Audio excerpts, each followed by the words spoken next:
ನಾರಾಯಣಂ ಸುರಗುರುಂ ಜಗದೇಕನಾಥಂ ಭಕ್ತಪ್ರಿಯಂ ಸಕಲಲೋಕನಮಸ್ಕೃತಂಚ ತ್ರೈಗುಣ್ಯವರ್ಜಿತಮಜಂ ವಿಭುಮಾದ್ಯಮೀಶಂ ವಂದೇ ಭವಗ್ನಂ ಅಮರಾಸುರಸಿದ್ಧವಂದ್ಯಂ ನಾರಾಯಣಂ ನಮಸ್ಕೃತ್ಯ ನರಂ ಚೈವ ನರೋತ್ತಮಂ ದೇವೀಂ ಸರಸ್ವತೀಂ ವ್ಯಾಸಂ ತತೋ ಜಯಮುದೀರಯೇತ್. ಧರ್ಮಕ್ಷೇತ್ರೇ ಕುರುಕ್ಷೇತ್ರೇ ಸಮವೇತಾಯುತ್ಸವಃ ಮಾಮಕಾಃ ಪಾಂಡವಾಶ್ಚೈವ ಕಿಮಕುರ್ವತ ಸಂಜಯ. ಶ್ರೀ ಗುರುಭ್ಯೋ ನಮಃ. ಸಂಜಯ ಏನು ಮಾಡಿದರು ಅಂತ ಧೃತರಾಷ್ಟ್ರ ಕೇಳಿದ್ದಾನೆ. ಅದಕ್ಕೆ ಸಂಜಯ ಉತ್ತರಿಸ್ತಾ ಕೃಷ್ಣ ಅರ್ಜುನನಿಗೆ ಕರ್ಮದ ಹರವನ್ನು ಬೋಧಿಸಿದ್ದಾನೆ ಅಂತ ವಿಸ್ತಾರವಾಗಿ ಹೇಳಿ, ಕೊನೆಗೆ ಅರ್ಜುನ ಮಾಡುವ ಕೆಲಸ ಏನು ಅಂತ ಕೃಷ್ಣ ಹೇಳಿದ್ದಾನೆ ಅಂತ ಹೇಳುತ್ತಾ ಇದ್ದಾನೆ. ಕೊನೆಯ ಹಂತದಲ್ಲಿ ಕೃಷ್ಣ ಅರ್ಜುನನಿಗೆ ಆದೇಶ ಮಾಡ್ತಾ ಇದ್ದಾನೆ. ಉಪದೇಶದಲ್ಲಿನ ಆದೇಶ, ಹೀಗೆ ಮಾಡು ಅಂತ. ಮಚ್ಚಿತ್ತಃ ಸತತಂ ಭವ ಅಂತ ಇದ್ದಾನೆ. ಸಾಮಾನ್ಯವಾಗಿ ಸಿಗುವವರ ಬಳಿ ಇನ್ನು ಸಿಗುವುದರ ಬಗ್ಗೆ ಖಾತ್ರಿ ಇಲ್ಲದಿದ್ದಾಗ ಹೇಳುವ ನುಡಿ ಇದು. ನನ್ನ ನೆನಪಿರಲಿ ಅಂತ. ಪರದೇಶಕ್ಕೆ ಹೋಗ್ತಾನೆ ಅಂತ ಇಟ್ಟುಕೊಳ್ಳುವ, ಮಗನೋ ಮಗಳೋ ಮದುವೆ ಆಗಿಯೋ ಆಗದೆಯೋ ಎರಡಾದರೂ ಒಂದೇ ಬಗೆ ಈಗ. ಹಾಗಾಗಿ ಹೋಗುವಾಗ ತಂದೆ ತಾಯಿಗಳು ಹೇಳ್ತಾರೆ ನಮ್ಮ ನೆನಪಿರಲಿ ಅಂತ. ಅಂದರೆ ಗೊತ್ತಿಲ್ಲ ಮತ್ತಲ್ಲಿ ಹೋದ ನಂತರ ಅದು ಇಷ್ಟ ಆಗಿ ಬರದೇ ಇರ್ತಾರೋ, ಹೋದ ಬಳಿಗೆ ನಮ್ಮನ್ನು ಮರೆತೇ ಬಿಟ್ಟು ಅಲ್ಲಿದ್ದೇ ಬದುಕನ್ನು ಹಸನು ಮಾಡ್ತಾರೋ, ಬರಬೇಕು ನಿಯಮ ಏನಿರುತ್ತೆ, ಅಥವಾ ಅವರು ಬರೋ ಮುಂಚೆ ನಾವು ಹೊರಟಿರ್ತೇವೆಯೋ, ಯಾರಿಗೆ ಯಾರುಂಟು. ಹಾಗಾಗಿ ಇದೊಂದು ಗೆರೆ ಉಳಿದಿರ್ತದೆ, ನಮ್ಮ ನೆನಪಿರಲಿ ಯಾವಾಗಲೂ ಅಂತಬಿಡುತ್ತೆ. ಕೃಷ್ಣ ಅಷ್ಟು ಚೆನ್ನಾಗಿ ಹೇಳುತ್ತಾನೆ ಅದನ್ನು ಸಹ. ನಮ್ಮದು ಕಳಕಳಿಯಲ್ಲಿ ಇರ್ತದೆ ಹೋಗುವಾಗ. ಯಾಕೆ ಹೋಗುವವರ ಮೇಲೆ ದುಃಖವೂ ಇರುತ್ತೆ, ಅವರಿಗೆ ಖುಷಿಯಾಗಿದ್ದರು. ಆಗ ಕಳಕಳಿ ಮಾತ್ರ ಇರುತ್ತೆ, ನಮ್ಮ ನೆನಪಿರಲಿ ಅಯ್ಯ ಅಂತ ಹೇಳಿಕೊಂಡು. ಒಂದು ಬೇಡಿಕೆ, ಕೃಷ್ಣನದ್ದು ಬೇಡಿಕೆ ಅಲ್ಲ, ಕೃಷ್ಣನದ್ದು ವಾಡಿಕೆಯ ಆದೇಶ. ಮಚ್ಚಿತ್ತಃ ಸತತಂ ಭವ ಅಂತಾನೆ. ಯಾವ ಕಾಲದಲ್ಲಿಯೂ ನನ್ನನ್ನು ನೀನು ಮರೆಯಬೇಡ ಅಂತಾನೆ, ನೆನಪಿಟ್ಟುಕೋ ಅಂತಾನೆ. ಜೋರು ಮಾಡ್ತಾನೆ. ನನ್ನ ಮೇಲೆಯೇ ನೆನಪು ನಿನ್ನದು ಸದಾ ಇರಬೇಕು. ಬಹಳ ಸುಂದರವಾಗಿ ಯಾಕೆ ಹೀಗೆ ಹೇಳುತ್ತಾನೆ ಅರ್ಜುನನಿಗೆ ಅಂದರೆ, ನಾನು ಹೇಳಿದ್ನಲ್ಲ ಒಂದು ದೃಷ್ಟಾಂತ. ಹೊರಡುವ ಸಂದರ್ಭದಲ್ಲಿ ನಾವು ಆ ರೀತಿಯಾದ ಕೇಳಿಕೆಯನ್ನು ಮುಂದಿಡುತ್ತೇವೆ ಅಂತ. ಅರ್ಜುನ ಇನ್ನು ಹೋರಾಟಕ್ಕೆ ನಿಲ್ತಾನೆ. ಇನ್ನೊಮ್ಮೆ ಕೃಷ್ಣನ ಸಂವಾದಕ್ಕೆ ಬರಬೇಕು ಅಂತ ಏನು ಖಾತ್ರಿ? ಕೃಷ್ಣನಿಗೆ ಗೊತ್ತಿದೆ, ಅರ್ಜುನನಿಗೆ ಗೊತ್ತಿಲ್ಲ. ಅರ್ಜುನನೇ ಹೇಳಿದ್ದಾನವನು, ನಾವೇ ಸಾಯ್ತೇವೆಯೋ ಅವರೇ ಗೆಲ್ತಾರೋ, ನಾವೇ ಗೆಲ್ತೇವೆಯೋ ಅವರೇ ಸೋಲ್ತಾರೋ ಗೊತ್ತಿಲ್ಲ ಅಂತಾನು. ಅದಕ್ಕೆ ಕೃಷ್ಣನು ದೇಶಾವರಿಯಾಗಿ ಹೇಳಿದ್ದ, ಅಥೋವಾ ಪ್ರಾಪ್ಸ್ಯಸಿ ಸ್ವರ್ಗಂ ಜಿತ್ವಾ ವಾ ಭೋಕ್ಷ್ಯಸೇ ಮಹಿಂ ಮುಂದ. ಸತ್ತರೆಯ ಸ್ವರ್ಗ ಇದೆ, ತೆರೆದೇ ಇದೆ. ಸುಖಿನ ಕ್ಷತ್ರಿಯ ಪಾರ್ಥ ಲಭಂತೆ ಯುದ್ಧಮೀದೃಶಂ. ಇಂಥದ್ದು ಅನೇಕರಿಗೆ ಸಿಗುವುದಿಲ್ಲ, ಕೆಲವರಿಗೆ ಮಾತ್ರ ಇಂತಹ ಸ್ವರ್ಗದ್ವಾರಂ ಅಪಾವೃತಂ ಅಂದಿದ್ದಾನೆ ಕೃಷ್ಣ. ಬಾಗಿಲು ತೆರೆದಿದೆ ಅಂದಿದ್ದಾನೆ. ನಾವು ಊಟ ತಿನಿಸುಗಳಿಗೋಸ್ಕರ ಕೇಳಿಕೊಳ್ಳುತ್ತೇವೆ, ಬಾಗಿಲು ತೆಗೆದಿದೆಯಾ ಅಂತ. ತೆರೆದಿದೆ, ಹೋಗಿ ತರುವ ಸಾಮಾನು ಅಂತ.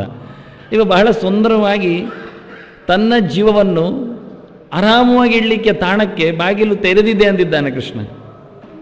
ಏನಾದರೇನು ಅಂತಾನೆ. ಇಲ್ಲ, ಸತ್ತರೆ ಸ್ವರ್ಗ, ಬದುಕಿದರೆ ರಾಜ್ಯ. ಬದುಕಿದರೂ ರಾಜ್ಯ ಅನುಭವಿಸುವಂತೆ ಇರ್ತದೆ ಅಂತ ಯಾರು ಹೇಳಿದ್ದು?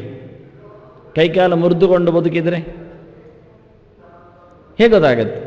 ಭೀಷ್ಮ ಅನೇಕ ಸಮಯಗಳ ಬಳಗೆ ಇದ್ದ, ಉಪಯೋಗ ಏನಾಗಿತ್ತು? ನೀರು ಕುಡಿಯುವ ಹಂತದಲ್ಲಿ ಇರಲಿಲ್ಲ ಅವನು. ಅಶನ ಬಿಡಿ, ದ್ರವಾಹಾರವನ್ನು ಸ್ವೀಕರಿಸುವಂತೆಯೂ ಇಲ್ಲ.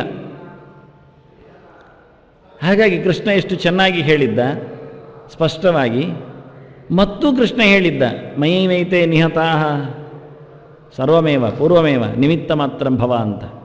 ನೀನು ಸುಮ್ಮನೆ ಇರಯ್ಯ, ಲೆಕ್ಕಕ್ಕೊಂದಿಷ್ಟು ಬಿಲ್ಲು ಹಿಡಿದವ, ರಥದ ಮೇಲೆ ಹತ್ತಿದವ, ಕವಚ ತೊಟ್ಟವ, ಕಿರೀಟ ಇಟ್ಟವ ಅಂತ ಎಲ್ಲ ನಾನು ಮಾಡ್ತೇನೆ, ಇವರನ್ನೆಲ್ಲ ಕೊಂದಾಗಿದೆ ಅಂದಿದ್ದಾನೆ. ನೋಡಬೇಕಾ ನೋಡು ಅಂದ. ಸತ್ತವರನ್ನು ತೋರಿಸಿಕೊಟ್ಟಿದ್ದ, ದುರ್ಯೋಧನ ಪಾಳೆಯವರನ್ನು. ಇನ್ನೇನು ಹೇಳಬೇಕು ಕೃಷ್ಣ? ಹಾಗಾಗಿ ಈ ಆದೇಶದಲ್ಲಿ ಒಂದು ಅದ್ಭುತವಾದಂತಹ ಚಿಂತನೆ ನಿಂತಿದೆ, ನಿಲ್ಲಿಸಿದ್ದಾನೆ ಕೃಷ್ಣ. ನಮಗೆಲ್ಲರಿಗೂ ಅದನ್ನು ಚಿಂತನೆ ಹತ್ತುವಂತೆ ಮಾಡಿದ್ದಾನೆ. ಯಾವ ರೀತಿ ಯುದ್ಧದಲ್ಲಿಯೂ ಅದು ನಮ್ಮನ್ನು ಹಿಂಬದಿಯಲ್ಲಿ ಕೃಷ್ಣ ಚುಚ್ಚಿದಂತೆ ಇರಬೇಕು. ಮಚ್ಚಿತ್ತ ಸತತಂಭವ ಓದಿಕೊಂಡು ಹೋದಾಗ ಕೊನೆಗೆ ಗೀತೆಯಲ್ಲಿ ಏನು ಸಿಕ್ಕಿತು ಕೇಳಿದರೆ ಕೃಷ್ಣನ ಒಂದು ಗಟ್ಟಿಮುಟ್ಟಾದ ಆದೇಶ ಸಿಕ್ಕಿತು. ಯಾವ ಕಾಲದಲ್ಲಿಯೂ ನನ್ನನ್ನು ಮರೆಯಬೇಡ ಅಂದಿದ್ದಾನೆ ಅಂತ. ಚೆನ್ನಾಗಿದೆ. ಯೋಚನೆ ಮಾಡುವಾಗ ಮೈ ಜುಮ್ಮಾಗತ್ತೆ. ಎಲ್ಲ ನಮ್ಮನ್ನು ನೋಡಿ ಕೃಷ್ಣ ಎಲ್ಲೋ ಜೋರು ಮಾಡಿದ್ದಾನೋ ಅಂತ. ಅರ್ಜುನನಿಗೆ ಅವಕಾಶ ಕೊಟ್ಟಿದ್ದಾನೆ. ನೀನು ಸಾಯುವುದಿಲ್ಲ ಅಂತ ಹೇಳಿದ್ದಾನೆ. ನೀನು ದೈವೀ ಸಂಪತ್ತಿನಲ್ಲಿ ಹುಟ್ಟಿ ಬಂದಿದ್ದಿ ನೋಡು ಅರ್ಜುನ ಅಂದಿದ್ದಾನೆ. ಇವರೆಲ್ಲರನ್ನು ನಾನು ಮುಗಿಸಿದ್ದೇನೆ ನೋಡು ಅಂತ ಹೇಳಿದ್ದಾನೆ. ನೀನು ನನ್ನ ವಿಭೂತಿಯಲ್ಲವೇ ಅಂತ ಕೇಳಿದ್ದಾನೆ. ಪಾಂಡವಾನಂ ಧನಂಜಯ ಹೇಳಿ, ನಿನಗೊಂದು ಅಳಿವು ಇದೆಯಾ ನನ್ನ ವಿಭೂತಿಯಾಗಿ ನಿಂತು? ಇಷ್ಟೆಲ್ಲ ಕೇಳಿಕೊಳ್ಳುವಾಗ ಈ ಆದೇಶದಲ್ಲಿ ನಾನು ಹೇಳಿದ ದೃಷ್ಟಾಂತ ಕಾಣುವುದಿಲ್ಲ. ನಾನು ಸುಮ್ಮನೆ ಮೊದಲು ಅರ್ಥ ಮಾಡಲಿಕ್ಕೋಸ್ಕರ ಪೀಠಿಕೆಯಲ್ಲಿ ದೃಷ್ಟಾಂತ ಹೇಳಿದೆ. ಬಾನ್ವಾಯೇಜ್ ಅಂತ ಹೇಳಿಕೊಂಡಾಗ ಹೋಗಿ ಬರುವವರಿಗೋಸ್ಕರ ನಾವು ಅತ್ತುಕೊಂಡವರಾಗೆ ಆತುಕೊಂಡವರಾಗೆ ನನ್ನ ನೆನಪಿರಲಿ ಅಂತ ಕೇಳಿಕೊಳ್ಳುವ ಒಂದು ದಯನೀಯ ಸ್ಥಿತಿ ಇಲ್ಲಿಲ್ಲ ಕೃಷ್ಣನಿಗೆ. ಮತ್ತು ಕೆಲವರು ಭಾರಿ ಆಧ್ಯಾತ್ಮಿಕವಾಗಿ ದೈವಿಕವಾಗಿ ಹೇಳುವಾಗ ದೇವರ ನೆನಪಿರಲಿ, ದೇವರು ಸದಾ ಕಾಯಲಿ. ಇದೇನು ಕರ್ಮಕ್ಕೆ? ಭಗವಂತ ನಿರಂತರವಾಗಿ ನಾವು ಕೇಳದಿದ್ದರೂ ಕಾಯ್ತಾನೆ. ಅಂದರೆ ಏನು ಅನಾಹುತ ಆಗುತ್ತೋ ನಮಗೆ ಗೊತ್ತಿರುತ್ತೆ, ಹೆಚ್ಚು ಕಡಿಮೆ ಆಗ್ತದೆ ಎನ್ನುವುದು ಖಾತ್ರಿ ಇರುತ್ತೆ. ಅದಕ್ಕೆ ದೇವರಿದ್ದಾನೆ, ಇದ್ದಾಗ ಆಗುತ್ತೆ. ಎಂಥದ್ದು ಇದ್ದಾಗ ಆಗುತ್ತೆ? ದೇವರಿದ್ದಾಗ ಆಗುತ್ತೋ, ನಮ್ಮ ಹಣೆಬರಹ ಇದ್ದಾಗ ಆಗುತ್ತೋ ಅದು ಗೊತ್ತಿಲ್ಲ. ಹೀಗೆ ಹೇಳುವುದುಂಟು. ಅದೆಲ್ಲ ಹೇಳದೆ ಕೃಷ್ಣ ತನ್ನನ್ನೇ ಗುರಿಯಾಗಿಸಿಕೊಂಡು ಮಚ್ಚಿತ್ತ ಅಂತಾನೆ. ಎಲ್ಲ ನನ್ನನ್ನು ನೆನಪಿಸಿಕೊಳ್ಳಯ್ಯ ಅಂತಾನೆ. ಗಾಢವಾದ ನೆನಪು ನನ್ನದು, ನಿನ್ನಲ್ಲಿರಬೇಕು. ಮನಸ್ಸು ಅದರ ಆಚಿನ ಮಜಲು, ಬುದ್ಧಿ ಅದು ತೀರ್ಮಾನಕ್ಕೆ ಬಂದದ್ದು. ನೀನು ತೀರ್ಮಾನ ಮಾಡೋ ಪ್ರಶ್ನೆ ಇಲ್ಲ. ಅಷ್ಟು ಬೃಹತ್ತಾಗಿರತಕ್ಕ ಸ್ಮೃತಿ ಸಂಪುಟ, ಸ್ಮೃತಿ ಪಟಲ ಅದು ತೆರೆದುಕೊಳ್ಳಬೇಕು ಅಂತಾನೆ. ಚಿತ್ತ ಅಂತಾನೆ, ಅಲ್ಲಿರೋ ಹೋಗ್ತಾನೆ. ನೆನಪು ಗಾಢವಾಗಿರಲಿ ಅಂತ. ನೀನಿಲ್ಲ ಅಲ್ಲಿ. ಮನಸ್ಸು, ಬುದ್ಧಿ, ಅಹಂಕಾರ ಮತ್ತೆ ಚಿತ್ತ ಅಂತಃಪುರದ ಒಳಗೆ ಅದರ ಆಚಿನ ಪಟಲ ಅದು. ಹಾಗಾಗಿ ನಿನ್ನ ಯೋಚನೆಯೂ ಬೇಡ, ನಿನ್ನದು ಆಚಿನ ಯೋಚನೆ ಮಾಡಿಕೋ. ಬಹುಸ್ಮರಣೆ ನಿನ್ನಲ್ಲಿ ಬರುವ ಕೇಂದ್ರ ಅದು. ಜನ್ಮಾಂತರದ ನೆನಪಿರುತ್ತೆ ನೋಡು, ನೆನಪು ಮಾಡಿಕೋ ನನ್ನ ನೆನಪಿದೆಯೋ ಅಂತ. ಗರ್ಭದೊಳಗೆ ನಿಂತಾಗ 7 ತಿಂಗಳ ಆ ಜೀವ, ಆ ದೇಹ ನೆನಪು ಮಾಡಿಕೊಳ್ಳುತ್ತೆ.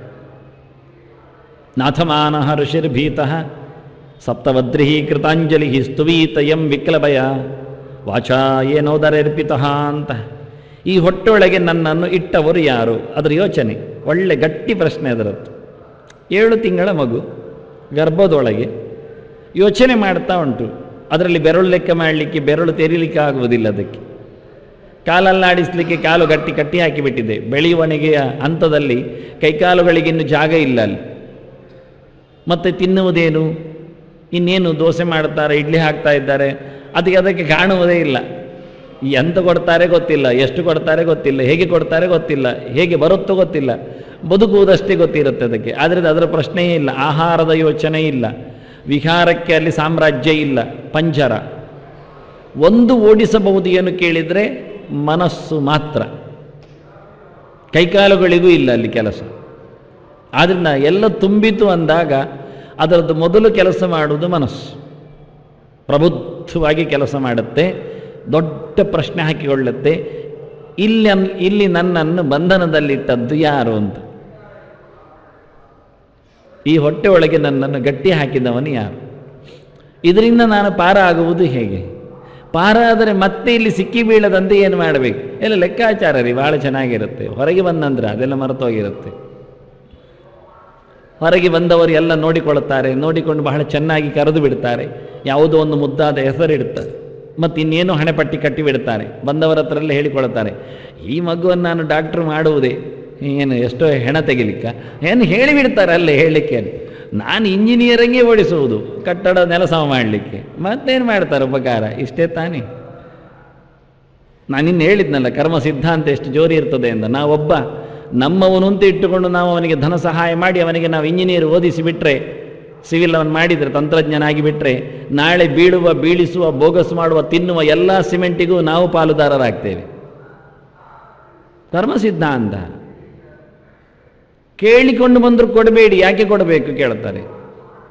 ದೇವರು ಅವನನ್ನು ದುಡ್ಡಿಲ್ಲದೆ ಇನ್ಯಾವುದೋ ವೃತ್ತಿಯನ್ನು ಮಾಡಿ ಇನ್ಯಾವುದೋ ಕಲಿತುಕೊಂಡು ಇನ್ನೆಲ್ಲಿಯೋ ಸಕ್ಸಸ್ ಆಗುತ್ತ ಕಳಿಸಿಕೊಟ್ರೆ ನಾವು ಅವನಿಗೆ ದುಡ್ಡು ಕೊಟ್ಟು ಇಲ್ಲೇ ಹೇಳಿದವನಿಗೆ ನಾನು ಕಲಿಸ್ತೇನೆ ಹೇಳಿ ಅವನಿಗೆ ಕಲಿಸಿ ನಾವು ಬೋಳಿಸ್ತೇವಲ್ಲ, ಆದ್ದರಿಂದ ಅದರ ಪಾಲು ಪೂರ ನಮಗೆ ಕೊಡಬಾರ್ದ್ರಿ.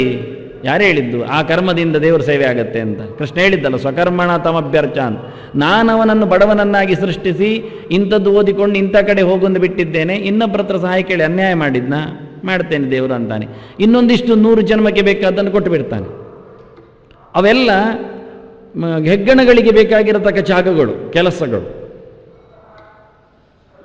ದೇವರು ಇಂಥ ಕಡೆಯಲ್ಲಿ ಸೃಷ್ಟಿಸಿ, ಇಂಥ ರೀತಿಯಲ್ಲಿ ನಿಲ್ಲಿಸಿ, ಇಂಥ ಸ್ವಭಾವವನ್ನು ಅಂಟಿಸಿ, ನಾವು ಅದನ್ನು ತಪ್ಪಿಸಿ ಇನ್ನೊಂದು ಕಡೆಯಲ್ಲಿ ಹೋಗಿ ಮತ್ತೊಂದು ಕಡೆಯಲ್ಲಿ ಹೊರಗೆ ಬಂದರೆ ದೇವರು ಬಿಡ್ತಾನೆ, ಬಿಡುವುದಿಲ್ಲ. ಅಲ್ಲಿಯ ದಾರಿಗಳನ್ನು ತೆರೆದಿರ್ತಾನೆ. ಇದೆಲ್ಲ ನರಕದ ಬಾಗಿಲುಗಳಯ್ಯ, ಹೋಗ್ತೀಯ ಹೋಗು, ಹಾಳಾಗಿ ಹೋಗು ಅಂತ. ತಪ್ಪಿಸಬೇಕು ನಿನ್ನನ್ನು ಇಲ್ಲಿ ಸಿಕ್ಕಿಸಿಬಿಟ್ರೆ ನೀನೇ ಒದ್ದಾಡಿಸಿಕೊಂಡು ಆಚೆ ಓಡಿಸಿ ಬಿಟ್ಟಿಯಲ್ಲ, ಏನು ಮಾಡುವ ಅಂತ. ಆದ್ದರಿಂದ ಒಬ್ಬ ವೈದ್ಯನಾಗಬೇಕು ಅಂತ ಮೆಡಿಕಲ್ ಕಲೀಲಿಕ್ಕೆ ಹೇಳಿ ನಾವು ನಮ್ಮವ ಅಂತ ಹೇಳಿಕೊಂಡು ಸಹಾಯ ಮಾಡ್ತಾ ತಿಂಗಳಿಗೆ 1,000 2,000 ಕೊಟ್ಟರೆ ಅವ ಈಗಲೇ ಮಜಾ ಮಾಡಿರ್ತಾನೆ, ಅದು ಸಾಯಲಿ ಬಿಡಿ, ಮುಂದಾದರೂ ಯೋಚನೆ ಮಾಡಿಕೊಳ್ಳಿ ಅವನು ಉಪಕಾರ ಮಾಡ್ತಾನೋ ಇಲ್ಲ. ಅವ್ರು ಮಾಡುವ ಅನ್ಯಾಯಗಳಿಗೆಲ್ಲ ಹೇಳ್ತಾನೆ ಅನಿವಾರ್ಯ ಅಂತಾನೆ. ಸರ್ಕಾರಿ ವೈದ್ಯನಾದರೂ ಅನಿವಾರ್ಯ, ಖಾಸಗಿ ಆದರೂ ಅನಿವಾರ್ಯ. ಅವರು ಮಾಡ್ತಾರೆ, ಇವರು ಮಾಡ್ತಾರೆ, ನಾನು ಸರ್ಟಿಫಿಕೇಟ್ ಕೊಡಬೇಕು, ನಾನು ಚುಚ್ಚಬೇಕು, ನಾನು ತೆಗಿಬೇಕು ಅಂತಾನೆ. ಹೇಳುವಾಗಿಲ್ಲ ಅಂತಾನೆ. ಇದೆಲ್ಲ ಅಂಡರ್ಸ್ಟ್ಯಾಂಡಿಂಗ್ ಅಂತಾನೆ. ಮತ್ತೆ ಅಂಡರ್ಸ್ಟ್ಯಾಂಡಿಂಗ್ ಅಂತ ಹೇಳುವುದೇ ಹಾಗೆ, ಅವನು ಮಾತಾಡುವಾಗೆ ಇಲ್ಲ. ಇದು ವ್ಯವಹಾರ ರೀ, ನಿಮ್ಗೆ ಗೊತ್ತಿಲ್ಲ, ಬಾಯಿ ಮುಚ್ಚ ಅಂತಾನೆ. ಇಲ್ಲೆಲ್ಲ ಪ್ರಾಮಾಣಿಕತೆ, ದೇಶ, ದೇವರು ಎಲ್ಲ ಯೋಚನೆ ಮಾಡಲಿಕ್ಕಿಲ್ಲ. ನಾನು ಅಲ್ಲದಿದ್ದರೆ ಇನ್ನೂ ಮಾಡ್ತಾನೆ. ಈಗ ನಾನು 1 ಲಕ್ಷ ಬರುವುದನ್ನು ಬಿಟ್ಟರೆ ಇನ್ನೊಬ್ಬ 50,000ದಲ್ಲಿ ಚುಚ್ಚವನನ್ನು ಕೊಲ್ತಾನೆ. ಕೊಲ್ಲುವುದಷ್ಟೇ ಅಲ್ವ, ನಾನೇ ಮಾಡಬೇಕಾಗತ್ತೆ ಅಂತಾನೆ, ಸಿರಿಂಜ್ ಹಾಕಿ ಅಥವಾ ಡೋಸೇಜ್ ಹೆಚ್ಚು ಕಡಿಮೆ ಮಾಡಿ. ಬಾಯಿ ಬಿಟ್ಟು ಹೇಳ್ತಾನೆ. ಇಂಥದ್ದೆಲ್ಲ ನನ್ನ ಅದರ ಎದುರು ಹೇಳಿದವರಿದ್ದಾರೆ, ಇನ್ನೇನು ಹೇಳುವ. ಇದೆಲ್ಲ ದೊಡ್ಡ ಸಮಸ್ಯೆ ಅಲ್ಲ, ನಿಮಗೆಲ್ಲ ಗೊತ್ತಿದ್ದದ್ದು. ಇದು ಸಣ್ಣದು ಹೇಳಿದ್ದ ಅಂಶ. ಇದು ಕೃಷ್ಣನ ಕರ್ಮ ಸಿದ್ಧಾಂತದಲ್ಲಿ ತಕ್ಕಡಿಯಲ್ಲಿ ಬಹಳ ಜೋರಿನದ್ದು ಅಂಶ ಅಷ್ಟೇ, ಮತ್ತೆ ಅಂತೇಳಿ. ಯಾಕೆಂದರೆ ಇದರ ಆಚೆ ಮುಖ ಹೇಳುವುದಿಲ್ಲ. ನಾವು ವ್ಯವಹಾರದಲ್ಲಿ ಪ್ರಪಂಚವನ್ನು ಮಾತ್ರ ನೋಡ್ತೇವೆ, ಮಂದಿಗಳನ್ನು ಮಾತಾಡಿಸ್ತೇವೆ, ಆದರೆ ಮರು ಜನ್ಮದ ಬಗ್ಗೆ ಯೋಚನೆ ಮಾಡುವುದಿಲ್ಲ. ಕೃಷ್ಣ ಹೇಳ್ತಾನೆ ಕರ್ಮ ಸಿದ್ಧಾಂತ ಇರುವುದಿಲ್ಲ ಅಂದ. ನೀನು ಎಲ್ಲಿ ಫಲಕ್ಕೋಸ್ಕರ ತಕ್ಕಡಿಯಲ್ಲಿ ಸ್ವಲ್ಪ ಬಲ ಹಾಕ್ತೀಯೋ ಅದು ಹೆಚ್ಚು ಕಡಿಮೆಯಾಗಿ ನಿನ್ನನ್ನು ಇನ್ನಷ್ಟು ಜನ್ಮಗಳಲ್ಲಿ ಕೊಳಿಸ್ತದೆ ಅಂತ. ಆದ್ದರಿಂದ ಮಚ್ಚಿತ್ತಹ ಅಂದ, ನನ್ನನ್ನು ಯೋಚನೆ ಮಾಡು ಹೇಳಿಬಿಟ್ಟ. ನೀನವನು ಏನು ಸಹಾಯ ಮಾಡಲಿಕ್ಕೆ ಹೋಗುವಾಗಲೂ ಈ ರೀತಿಯಾಗಿ ನಿನ್ನನ್ನು ಇಟ್ಟವನು ಯಾರು, ಯಾಕೆ ಯೋಚನೆ ಮಾಡಿಕೋ, ದೇವರಲ್ಲಿಗೆ ಬಾ, ಬಿಟ್ಟು ಹೋಗ್ತೀಯ ಅಂತಾನೆ. ಆಚೋ ನಾನು ಹೇಳಿದ್ದುಂಟು ಎಷ್ಟೋ ಜನರಿಗೆ, ವೈದ್ಯಕೀಯ ಶಾಲೆಯನ್ನು ನೀವು ಕಟ್ಟಬೇಡಿ, ಯಾಕೆಂದರೆ ಎಷ್ಟೋ ಕಪ್ಪೆಗಳನ್ನು ಕೊಲ್ಲುವ ಪಾಪಕ್ಕೆ ನೀವು ಭಾಗಿಯಾಗ್ತೀರಿ ಅಂದೆ. ಮೊದಲು ಕಪ್ಪೆಗಳು, ಅಭ್ಯಾಸ ಆದ ನಂತರ ಮನುಷ್ಯರು ಕೊನೆಗೆ ಮಾಡ್ತಾರೆ ಅವರು ಸಹಜವಾಗಿ. ಬೇಡ ಅಂದೆ. ಮಾಹಿಂಸ್ಯ ಸರ್ವಭೂತಾನಿ ಅಂತ ಅದಕ್ಕೆ ಅಂತ ಕಲಿಯೋರು ಇರ್ತಾರೆ ನೋಡಿ. ಹಾಗೆ ನಾವೇ ಕ್ಷತ್ರಿಯರಾಗಿ ನಾವೇ ಹೋರಾಟಕ್ಕಿಳಿದು ಭರ್ಜಿ ಹಿಡ್ಕೊಂಡು ಜನರನ್ನು ಕೊಲ್ಲಿಕ್ಕೆ ಹೊರಟ್ರೆ ಅದಕ್ಕೆ ಅಂತ ದೇವರು ಸೃಷ್ಟಿ ಮಾಡಿದ ಜನರಿದ್ದಾರೆ. ಅದಕ್ಕೆ ಕೃಷ್ಣ ಹೇಳಿ ಸ್ವಕರ್ಮಣ ತಮಭ್ಯರ್ಚ ಸಿದ್ಧಿಂ ವಿಂದತಿ ಮಾನವ. ಗಟ್ಟಿ ಮೊದಲು ಹೇಳಿಕೊಂಡ, ಅವರ ಪಾಲಿನ ಕೆಲಸ ಅವರು ಮಾಡಲಿಕ್ಕೆ ನಾನು ಅವರಿಗೆ ಅವಕಾಶ ಮಾಡಿ ಕೊಟ್ಟಿದ್ದೇನೆ. ಅವರು ತಿನ್ನುತ್ತಾರೆ, ಅವರು ಬಡಿತಾರೆ, ಅವರು ದೇಶ ಸೇವೆ ಮಾಡ್ತಾರೆ, ಇಟ್ಕೊಡ್ತಾರೆ, ನಿನಗೆ ಯಾಕೆ ಅಂದ. ಭೀಮಸೇನ ದ್ರೋಣನ ಹತ್ತಿರ ಬಂದು ಇದೇ ಹೇಳಿದ, ನೀನು ಸಾಯಬೇಕು ಅಂದ. ಗುರುಗಳಿಗೆ, ದ್ರೋಣಾಚಾರ್ಯರಿಗೆ ಸಾಯಬೇಕು ಅಂದ. ಯಾಕೆಂದರೆ ನೀನು ಒಳ್ಳೆದಾಗ್ತಿ ಅಂತಾನೆ. ನೀನು ದಿನಕ್ಕೀಗ 10-25 ಜನರನ್ನು ಕೊಲ್ತಾ ಇದ್ದಿ, ಪಾಂಡವರ ಪಕ್ಷದವರನ್ನು. ಈಗಾಗಲೇ ಭೀಷ್ಮಾಚಾರ್ಯರು ದಿನಕ್ಕೆ 10,000 ಕೊಂದಾಗಿತ್ತು, 10-15,000ದವರೆಗೆ. ಇವನದು ರೇಟ್ ಜಾಸ್ತಿ ಆಗಿದೆ. ಇವನು ರಾತ್ರಿಗಳು ಯುದ್ಧ ಮಾಡಲಿಕ್ಕೆ ಶುರು ಮಾಡಿದ್ದಾನೆ ದ್ರೋಣ. ಅದು ಇವನ ಲೆಕ್ಕ ಪ್ರಕಾರದಲ್ಲಿ ದಿನಕ್ಕೆ 25,000 ಬೀಳ್ತಾ ಉಂಟು ಹೆಣ. ಅವ ಹೇಳಿದ್ದಾನೆ ಭೀಮಸೇನ, ನೋಡು ನಿನ್ನೆ ನೀನು ಇಲ್ಲಿದ್ದಿ, ಒಂದು ದಿನ ಮುಗಿದಾಗ ನೀನು ಇಷ್ಟು ಆಳದಲ್ಲಿ ಇದ್ದೀಗ ಹೊಂಡದಲ್ಲಿ. ನೀನು ಒಂದು ದಿನ ಹೆಚ್ಚು ಬದುಕಿದ್ರೆ ಇನ್ನಷ್ಟು ಆಳಕ್ಕೆ ಹೋಗ್ತೀಗ. ತದ್ವದಃ ತಸ್ಯಹಿ ಶ್ರೇಯ ಯದ್ದೋಷಾದ್ಯದಪ್ಪುಮಾನ್ ಅಂದ. ನಿನ್ನ ಸಾವು ನಿನಗೆ ಒಳ್ಳೆಯದಾಗತ್ತೆ, ಆ ದೋಷದಿಂದ ನೀನು ಉದ್ಧಾರ ಆಗ್ತೀನಿ ನೋಡು ಅಂತ. ಅದಕ್ಕೆ ದ್ರೋಣ ಶಸ್ತ್ರತ್ಯಾಗ ಮಾಡಿದ್ದು. ಪರವಾಗಿಲ್ಲ ಅಂತ ಎಲ್ಲರೂ ಹೇಳಿದ್ರಂತೆ, ಸಾಕು ಅಂತ. ಅಶ್ವತ್ಥಾಮ ಹತಃ ಅಂತ ಕೇಳಿದ್ದಕ್ಕೆ ಸಾಯಲಿಲ್ಲ, ನಾನು ಸುಮ್ಮನೆ ಹೇಳಿದೆ ಎದೆ ಗಟ್ಟಿ ಇಲ್ಲ ಅಂತ. ಗಟ್ಟಿ ಅದೇ ಇತ್ತು ದ್ರೋಣನೀಗ, ಏನು ಗಟ್ಟಿ ಇಲ್ಲದೆ, ಇಷ್ಟು ಮಾಡಿದವನಿಗೆ ಗಟ್ಟಿ ಹಾಕಿಲ್ಲ. ಒಂದು ಬ್ರಾಹ್ಮಣನಾಗಿ ವಿದ್ಯೆ ಹೇಳಿಕೊಟ್ಟವ, ಅನಾಮತ್ತಾಗಿ ಯಾವನೋ ಒಬ್ಬ ಮೂರ್ಖನ ಸಂತೋಷಕ್ಕೋಸ್ಕರ ದಿನಕ್ಕೆ 25,000 ಹೆಣ ಉರುಳಿಸ್ತಾನೆ, ಎದುರು ಅಂದ್ರೆ ಏನು ಕತ್ತೀರಿ? ಅವನಿಗೆ ಹಾಲು ಕೊಡಲಿಲ್ಲ, ದನ ಕೊಡಲಿಲ್ಲ, ಫ್ರೆಂಡ್ಶಿಪ್ ಉಳಿಸ್ಕೊಳ್ಳಿಲ್ಲ ಅಂತ ದೃಪದನನ್ನು ಶಿಷ್ಯರಿಂದ ಬಗ್ಗಿಸಿದ್ದಾನೆ ಹೋಗಿ. ನಾನು ಬ್ರಾಹ್ಮಣ, ಹಿಡಿಯುವುದಿಲ್ಲ ಅಸ್ತ್ರ ಅಂತ ಹೇಳಿಕೊಂಡು. ಈಗ ಮಾಡಿದ್ದೇನೆ ಅನ್ಯಾಯ. ಅದಕ್ಕೆ ಕೃಷ್ಣ ಹೇಳಿದ್ದು, ಸ್ವಕರ್ಮಣ ತಮಭ್ಯರ್ಚ ಸಿದ್ಧಿಮಿಂದತಿ ಮಾನವ. ನಿನ್ನ ಕೆಲಸ ನೀನು ಮಾಡು ಅಂದ. ಅದಕ್ಕೆ ಅರ್ಜುನನಿಗೂ ಅಷ್ಟೇ ಜೋರಾಗಿ ಹೇಳುತ್ತಾ ಇದ್ದಾನೆ. ಆ ದ್ರೋಣ ಮಾಡಬಾರದ್ದು ಮಾಡ್ತಾ ಇದ್ದಾನೆ ಆಯುಧ ಹಿಡ್ಕೊಂಡು. ನೀನು ಮಾಡಬೇಕಾದ್ದು ಮಾಡದೆ ಆಯುಧ ಬಿಸಾಡಿ ನೀನು ದ್ರೋಣನಾಗ್ತಿ ಹೇಳ್ತೀನಿ. ನೋಡಿ ಗುರು ಶಿಷ್ಯರ ಅಂತರ. ಆ ಗುರು ದ್ರೋಣ ಆಪತ್ಕಾಲ ಅಂತ ಹೇಳಿಕೊಂಡು ಯುದ್ಧಕ್ಕೆ ನಿಂತಿದ್ದಾನೆ. ಬ್ರಾಹ್ಮಣ ಕ್ಷತ್ರಿಯ ಧರ್ಮಕ್ಕೆ ಕೈ ಹಾಕಿದ್ದಾನೆ. ನೀನು ಕ್ಷತ್ರಿಯ, ಅಯ್ಯೋ ಪಾಪ ಸಾಯ್ತಾರೆ ಹೇಳಿ ಗಿಂಡಿಡ್ಕೊಳ್ಳಿಕ್ಕೆ ನೋಡ್ತಾ ಇದ್ದಿ, ಸನ್ಯಾಸಕ್ಕೆ ಹೋಗ್ತಾ ಇದ್ದಿ, ತಲೆ ಸರಿ ಉಂಟ ಕೇಳ್ತಾನೆ ಕೃಷ್ಣ. ಬಹಳ ಚೆಂದ. ಅದಕ್ಕೆ ನಾನು ಹೇಳಿ, ಈ ಗೆರೆ ನಮ್ಮ ಬೆನ್ನ ಹಿಂದೆ ಬಾರಿಸ್ತಾ ಉಂಟು ಬಾರ್ಕೋಲಲ್ಲಿ. ಕೃಷ್ಣನ ಬಾರ್ಕೋಲು ಅದು ಸಾರಥ್ಯದ ಬಾರ್ಕೋಲು. ಅದು ಮೊದಲು ಮುಟ್ಟುವುದಷ್ಟೇ, ಕುದುರೆಯನ್ನು ಕೆಲವೊಮ್ಮೆ ಮುಟ್ಟುವುದೀಗೆ, ಮುಟ್ಟಿದ್ರೆ ಗೊತ್ತಾಗುತ್ತೆ ಇದು ಹೊಡಿತದೆ ಇನ್ನೊಂದ. ಅದು ಹೋಗದಿದ್ರೆ, ನಡೆಯದಿದ್ರೆ, ಕೇಳದಿದ್ರೆ 2ನೇ ಸರ್ತಿ ಹೊಡಿತ ಬೀಳ್ತದೆ. ಮಚ್ಚಿತ್ತ ಸತತಂ ಭವ ಅಂದ. ನನ್ನ ನೆನಪು ಅದು ನಿತ್ಯ ಇರಬೇಕು, ಅದು ಪೂರ್ತಿ ಇರಬೇಕು, ತುಂಬಿರಬೇಕು. ಸತತಂ ಅಂದರೆ ಸದಾಂತರ್ಥ, ತತ ಅಂದರೆ ವ್ಯಾಪ್ತ ಅಂತರ್ಥ, ವ್ಯಾಪಕವಾಗಿರಬೇಕು ಅಂದ. ಇದೆಲ್ಲ ಸ್ಲೋಗನ್ ಹಾಕುವಂಥದ್ದು, ಕೆತ್ತಿಡುವಂಥದ್ದು. ಎಲ್ಲಿ? ಬೆನ್ನಲ್ಲಿ ಕಾಣಲಿಕ್ಕೆ ಸಿಗುವ ಹಾಗೆ. ನಾವು ಗೋಡೆಯಲ್ಲಿ ಕೆತ್ತಿಸಿ ಸ್ಟಿಕ್ಕರ್ ಅಂಟಿಸಿ ಹೋಗ್ತೇವೆ, ಮತ್ತೆ ಅದರ ಮೇಲೆ ಚಂದದ್ದೊಂದು ಕರ್ಟನ್ ಹಾಕಿ ಬಿಡ್ತೇವೆ, ಕೊನೆಗೆ ಅದು ಕಾಣುವುದಿಲ್ಲ, ಪ್ರಯೋಜನ ಇಲ್ಲ. ದಿನ ನಮಗೆ ಎದ್ದು ಕಾಣುವಾಗಿರಬೇಕು. ದೇವರ ಎಚ್ಚರ ಸದಾ ಇರಲಿ, ವ್ಯಾಪ್ತವಾಗಿರಲಿ, ಪೂರ್ತಿ ತುಂಬಿರಲಿ, ಪ್ರತಿಯೊಂದರಲ್ಲಿ ಇರಲಿ. ಎಲ್ಲಿ ಒಂದು ಮೂಲೆಯಲ್ಲಿ ಹಾನಿಕಾರಕ ಅಂತ ಹೇಳಿದಾಗಲ್ಲ, ಇದು ಮಾರಕ ಅಂತಲೇ ಬರಿಬೇಕು, ಹಾನಿಕಾರಕ ಅಲ್ಲ, ಇದು ಮಾರಕ, ಇದು ನಿನ್ನನ್ನು ಕೊಲ್ತದೆ ಅಂತಲೇ. ಹಾನಿಕಾರಕ ಎಂದದು ಹಾನಿ ಆದರೆ ಪರವಾಗಿಲ್ಲ ಅಂತಾರೆ, ಮಾತ್ರೆ ಕೊಡ್ತಾರೆ, ತಗೊಂಡ್ರಾಯ್ತು ಅಂತ ಹೇಳ್ತಾರೆ. ಇದು ಅವನಿಗೆ ಮಾತ್ರ ಅಲ್ಲ, ಎಲ್ಲರಿಗೂ ಮಾರಕ, ಅದು ಬರೀಲಿಲ್ಲ ಯಾಕೆ ಅವರು. ಸೇದುವವನಿಗೆ ಅದು ಹಾನಿಕಾರಕ ಅಷ್ಟೇ. ಆದರೆ ಸೇದದವನಿಗೆ ಅವನು ಗಾಳಿ ಬಿಟ್ಟ ಗಾಳಿ ಯಾರ ಮೂಗಿಗೆ ಹೋಗ್ತದೆ, ಎಳೆಯುವುದಲ್ಲ. ಉಳಿದವರು ಯಾಕೆ ಎಳೆಯುವುದು ಕೇಳಬೇಡಿ, ಹೋಗುವುದು. ಪರಿಸರದಲ್ಲಿ ಅವನು ಬಿಟ್ಟ ಕೆಟ್ಟ ಗಾಳಿ ಅನಾಮತ್ತಾಗಿ ನಾಗರಿಕರ ಮೂಗನ್ನು ಸೇರಿಕೊಳ್ಳುತ್ತದೆ. ಆದ್ದರಿಂದ ಪ್ರತಿಯೊಬ್ಬನು ಬದುಕಬೇಡವಾ? ಉಳಿದವರನ್ನು ಯಾಕೆ ಕೊಲ್ಲಬೇಕು ಅವನು? ಅದನ್ನು ಬರೀರಿ ಅಲ್ಲಿ. ಇದು ಸಾರ್ವಜನಿಕರ ಮಾರಕ. ಕೊಡ್ಲಿ, ನಾನು ಹೇಳಿಕೊಡ್ತೇನೆ ಸ್ಲೋಗನ್ ಏನು ಬರೀಬೇಕು ಅಂತ. ಬರೀಲಿ ನೋಡುವವರು ಅದನ್ನು ಬರೆದು ಮಾರ್ಕೆಟ್ ಮಾಡಲಿ, ನಾಳೆ ಕೋರ್ಟಲ್ಲಿ ನಿಲ್ಲಿಸಲಿಕ್ಕೆ ಬರುತ್ತೆ. ಸಾರ್ವಜನಿಕ ಮಾರಕ ಅಂತ ಇದೆ, ಇದನ್ನು ಹಿಂದೆ ತಗೊಳ್ಳಿ ಹೇಳಲಿಕ್ಕಾಗತ್ತೆ. ಎಷ್ಟು ಆಡ್ತಾರೆ ನೋಡಿ ಮನುಷ್ಯರನ್ನು. ಮನುಷ್ಯರಿಗೆ ಒಂದು ಬೋಧ ಇಲ್ಲ, ಯಾಕೆ ಒಂದು ಶಬ್ದದ ಅರ್ಥವೂ ಗೊತ್ತಿಲ್ಲ. ಇಷ್ಟು ಬರೀಲಿ ಅವರು, ಇದು ಸಾರ್ವಜನಿಕರಿಗೆ ಮಾರಕ, ಬರೀಲಿ, ಸಹಜವಾಗಿ ಬರೀಲಿ ನೋಡುವ. ಬರೀದಿಲ್ಲ, ವಾಸ್ತವದ ಸಂಗತಿ. ಸತ್ಯವನ್ನು ಮುಚ್ಚಿಡುತ್ತಾರೆ, ಸೇದುವವನಿಗೆ ಹಾರಕ ಬರೀತಾರೆ, ಹಾನಿಕಾರಕ ಬರೀತಾರೆ, ಹಾನಿಕಾರಕ ಅಂತಷ್ಟೇ, ಮಾರಕ ಬರೆಯುವುದಿಲ್ಲ. ಸೇದುವವನಿಗಷ್ಟೇ. ಅವನು ಆರಾಮ, ಪರವಾಗಿಲ್ಲ, ನನ್ನ ಜವಾಬ್ದಾರಿ ನಾನೇ ಅಲ್ವಾ, ಅವ್ರು ಯಾರು ಹೇಳೋದು ಅಂತಾನೆ. ಇಲ್ಲ, ಅವನು ಬಿಟ್ಟ ಗಾಳಿ ಪರಿಸರದ ಮಾರಕ. ಒಪ್ಪಿಕೊಳ್ಳಿ ಅವರು, ಸತ್ಯಾಂಶವನ್ನು ಹೇಳಿಕೊಳ್ಳಿ ಅವರು. ಪರಿಸರವನ್ನು ಕೊಲ್ಲುವುದನ್ನು ಯಾಕೆ ನೀವು ಕೊಡ್ತಾ ಇದ್ದರಿಂದ ನಾವು ಸರ್ಕಾರಕ್ಕೆ ಕೇಳಲಿಕ್ಕೆ ಬರುತ್ತೆ. ಯಾರು ಬರುವುದಿಲ್ಲ, ಆಗ ನ್ಯಾಯ ಎಲ್ಲ ಮುಚ್ಚಿ ಹೋಗ್ತಾರೆ ಅವರು. ಆಗ ನ್ಯಾಯಾಂಗ ಸಾಯ್ತದೆ, ನೆಲ ಕಚ್ಚುತ್ತದೆ. ಇದು ಕೃಷ್ಣ ಹೇಳುದು. ಅದಕ್ಕೆ ಸತತಂ ಅಂದ. ತತ ಅಂದರೆ ವ್ಯಾಪ್ತ, ಪರಿಪೂರ್ಣವಾಗಿ ಅಂತಾನೆ. ಎಲ್ಲ ಕಡೆ ಯಾವುದೋ ಒಂದು ಮೂಲೆಯಲ್ಲಿ ಸಣ್ಣ ಅಕ್ಷರದಲ್ಲಿ ಬರೆದಿಟ್ಟು ಅದು ಕಾಣದಂತೆ ಮಾಡಿದಕ್ಕೊಂದು ಕರ್ಟನ್ ಹಾಕಿ ಹಾಗೆಲ್ಲ ಮಾಡಬೇಡ ಅಂದ. ನಿನ್ನ ಜೀವನದ ಪ್ರತಿಯೊಂದು ಉಸಿರಿನಲ್ಲಿಯೂ, ಪ್ರತಿಯೊಂದು ಕ್ಷಣದಲ್ಲಿ, ಪ್ರತಿಯೊಂದು ಕಡೆಯಲ್ಲಿಯೂ, ಪ್ರತಿಯೊಂದರಲ್ಲಿಯೂ ಸಹ ನನ್ನ ನೆನಪು ಕಾಡುತ್ತಿರಲಿ, ಗಾಢವಾಗಿ ಅಚ್ಚೊತ್ತಿರಲಿ. ಈ ಸಂದೇಶ ಕೊಟ್ಟು ಅರ್ಜುನನ ಕಳಿಸ್ತಾನೆ. ಅದನ್ನ ಅರ್ಜುನನಿಗೆ ಬೆನ್ನಿಗೆ ಹಿಂದೆ ಕೈ ಹಾಕುವಾಗಲೂ ಕೃಷ್ಣ ನೆನಪಾಗತ್ತೆ, ಬಾಣದ ಬಿಲ್ಲಿ ತುದಿ ಹಿಡಿಯುವಾಗಲೂ ನೆನಪಾಗತ್ತೆ, ಅದನ್ನು ಎಳೆಯುವಾಗಲೂ ಬಿಲ್ಲಿನ ತುದಿ ಎಳೆಯುವಾಗಲೂ ನೆನಪಾಗಬೇಕು, ಇನ್ನೊಬ್ಬನ ಹೊಡೆಯುವಾಗಲೂ ನೆನಪಾಗಬೇಕು. ಇದು ದೇವರಿಗೋಸ್ಕರ, ಇದು ದೇವರು, ಇದು ದೇವರು, ಇದು ದೇವರು ಅಂತ ಮಚ್ಚಿತ್ತ ಸತತಂಭವ ಅಂದಿದ್ದಾನೆ. ಅದಕ್ಕೋಸ್ಕರ ಹೇಳ್ತಾನೆ ಎಲ್ಲ ಹೇಗಿರುತ್ತೆ ಅಂತ. ಚೇತಸ ಸರ್ವಕರ್ಮಾಣಿ ಮೈ ಸನ್ಯಸ್ಯ ಮತ್ಪರಃ ಬುದ್ಧಿಯೋಗಂ ಉಪಾಶ್ರಿತ್ಯ ಮಚ್ಚಿತ್ತ ಸತತಂಭವ. ಸರ್ವಕರ್ಮಾಣಿ ಚೇತಸ ಮೈ ಸನ್ಯಸ್ಯ. ಇಲ್ಲಿ ಒಂದೊಂದು ಶಬ್ದದ ಮೇಲಿನ ಒಂದೊಂದು ಅಧ್ಯಾಯಗಳ ಮೂಟೆ ಇದೆ ಕೃಷ್ಣನದ್ದು. ಸರ್ವಕರ್ಮಾಣಿ ಮೈ ಸನ್ಯಸ್ಯ, ಇದು ನಡುವೆ ಉಂಟು.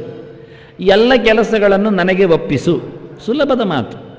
ಅದರದ್ದು ಲಾಭ ನಷ್ಟಗಳು, ಅದರದ್ದು ನೋವು ನಲಿವುಗಳು, ಅದರ ಸುಖ ದುಃಖಗಳು, ಏನು ದ್ವಂದ್ವಗಳು ಏನಿದ್ದರೋ ಅದು ನನಗೆ ಬಿಡು. ಯೋಚನೆ ಮಾಡಬೇಡ. ಮಾಡು ಹೇಳಿದೆ ಅಲ್ಲ, ನಿನಗೆ ಹೇಳಿದ್ದು ಮಾಡಿಬಿಡು ನೀನು. ಇಲ್ಲಿ ಸರ್ವ ಅಂದರೆ ಮತ್ತೆ ಹಾಳು ಕೆಲಸಗಳು ಅಲ್ಲ. ನಿತ್ಯ ಇರಲಿ, ನೈಮಿತ್ತಿಕ ಇರಲಿ, ಕಾಮ್ಯ ಇರಲಿ, ಆಶ್ರಮೋಚಿತವಾಗಿರಲಿ, ಅಥವಾ ಆಯುಸ್ಸಿಗೆ ಆಯುರ್ಮಾನಕ್ಕೆ ಅನುಗುಣವಾಗಿರಲಿ, ದೇಶಕ್ಕೆ ಸಂಬಂಧಪಟ್ಟಿರಲಿ, ಕಾಲಕ್ಕೆ ಅನುಗುಣವಾಗಿರಲಿ. ಗ್ರಹಣ ಕಾಲ ಅಂದಾಗ ಅದಕ್ಕೊಂದು ಬೇರೆಯೇ ಧರ್ಮ. ಮಧ್ಯರಾತ್ರಿ ಏಳಬಾರ್ದು, ಒಂದು ಯಾಮದ ನಂತರ ಮಲಗಬೇಕು, ಬೆಳಿಗ್ಗೆ ಬ್ರಾಹ್ಮ ಮುಹೂರ್ತ ಏಳಬೇಕು, ನಡುರಾತ್ರಿಯಲ್ಲಿ ಏನು ಮಾಡಬಾರ್ದು ಎಲ್ಲ ಹೇಳಿಕೊಂಡು ಹೇಳಿದ್ದಾರೆ. ಗ್ರಹಣ ಬಂದಿದೆ, ಅದು ನಡುರಾತ್ರಿ ಬರುತ್ತೆ ಕೆಲವೊಮ್ಮೆ ಚಂದ್ರಗ್ರಹಣ ಇದ್ದರೆ. ಇಲ್ಲ ಅಂತೇಳಿ ಇಲ್ಲ, ಕಾಲಕ್ಕನುವಾಗ ಬೇರೆ ಧರ್ಮಗಳಿರ್ತದೆ, ಕಾಲಕ್ಕನುಗುಣವಾದದ್ದು, ದೇಶಕ್ಕನುಗುಣ. ಕೆಲವು ದೇಶದಲ್ಲಿ ನಡುರಾತ್ರಿಯಲ್ಲಿ ಬಾಗಿಲು ತೆರೆದಿರ್ತದೆ, ನಾವು ಹೋಗುವುದಿಲ್ಲ ಹೇಳಿದರೆ ಪ್ರಯೋಜನ ಇಲ್ಲ. ಹಾಗಾಗಿ ಕೆಲವೊಮ್ಮೆ ಅಲ್ಲಿಗೆ ಬೇಕಾದಾಗ ಅಲ್ಲಿಗೆ ಅನುಗುಣವಾಗಿಕೊಂಡು ದೇಶಕ್ಕೆ ಕಾಲಕ್ಕೆ ಅನುಗುಣವಾದ ಧರ್ಮಗಳನ್ನು ಸರ್ವಕರ್ಮಾಣಿ ಅದಕ್ಕೆ ಅನುಗುಣವಾಗಿ ಮಾಡ್ತಾ ಮೈ ಸನ್ಯಾಸ್ಯ ಹಿಂದೆ ಹೇಳಿದ ಹಾಗೆ ಎಲ್ಲ ಹೇಳಿದ್ದ ಕೃಷ್ಣ. ಮೈ ಸರ್ವಾಣಿ ಕರ್ಮಾಣಿ ಸನ್ಯಾಸ್ಯ ಅದೇ ಗೆರೆ. ಆದರೆ ಒಂದು ಹೇಗಿರಬೇಕು ಕೇಳಿದರೆ ಒಂದು ವಿಷಯ ಅಂತಾನೆ, ಎಲ್ಲರೂ ಕರ್ಮ ಒಪ್ಪಿಸುತ್ತಾರೆ ಬಾಯಿಯಲ್ಲಿ ಮಾತ್ರ. ಬಾಯಿಯಲ್ಲಿ ಮಾತ್ರ ಅನೇನ ಕರ್ಮಣ ಗೋಪಾಲಕೃಷ್ಣ ಪ್ರಿಯತಾಂ ಅಂತಾರೆ, ಮುಗಿಯಿತು. ಮನೆಗೆ ಸಂಸ್ಕೃತದಲ್ಲಿ ಆದರೆ ಅಷ್ಟಾದರೂ ಸಂಸ್ಕೃತದಲ್ಲಿ ಆದರೆ ಹೇಳ್ತಾರೆ ಅಂತ, ಕನ್ನಡದಲ್ಲಿ ಅದು ಹೇಳುವುದಿಲ್ಲ. ಈ ಕೆಲಸ ಮಾಡಿದ್ದು ದೇವರಿಗೆ ಒಪ್ಪಿಗೆ ಆಗಲಿ, ಯಾರು ಹೇಳ್ತಾರೆ? ಎಲ್ಲಿ ಉಂಟದು? ಬೇರೆಲ್ಲ ಪದ್ಯಗಳೆಲ್ಲ ಉಂಟು, ನಮಗೆ ಸಿಗ್ತದೆ, ಇಂಥದ್ದೆಲ್ಲ ಸಿಗುವುದಿಲ್ಲ.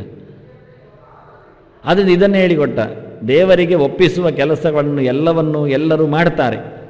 ಕೃಷ್ಣಾರ್ಪಣ ಮಸ್ತು ಅಂತ ಹೇಳಲಿಕ್ಕೆ ಹೇಳುತ್ತಾರೆ, ಬರೀಲಿಕ್ಕೆ ಬರೀತಾರೆ. ಆದರೆ ಮನಸ್ಸಿನಲ್ಲಿ ಏನಿರ್ತದೆ ಅದು ಗೊತ್ತಿಲ್ಲ, ಬಾಯಿಯಲ್ಲಿ ಬಂದಿರ್ತದೆ ಅಷ್ಟೇ. ಅದು ರೂಟೀನ್ ಆಗಿದೆ, ಅಭ್ಯಾಸ ಆಗಿ ಹೋಗಿದೆ. ತನ್ನಷ್ಟಕ್ಕೆ ತುಟಿ ಗೊತ್ತಿಲ್ಲದಿದ್ದರೂ ಹೇಳಿಬಿಡ್ತದೆ. ಮನಸ್ಸು ಇಲ್ಲ, ಮನಸಾರೆ ಒಪ್ಪಿಸಿದೆಯೋ ಅದು ಕೃಷ್ಣ ಆಗಿದೆ. ಚೇತಸ ಅಂದ, ಅದು ಹಿಂದೆ ಹೇಳಿದ್ದ.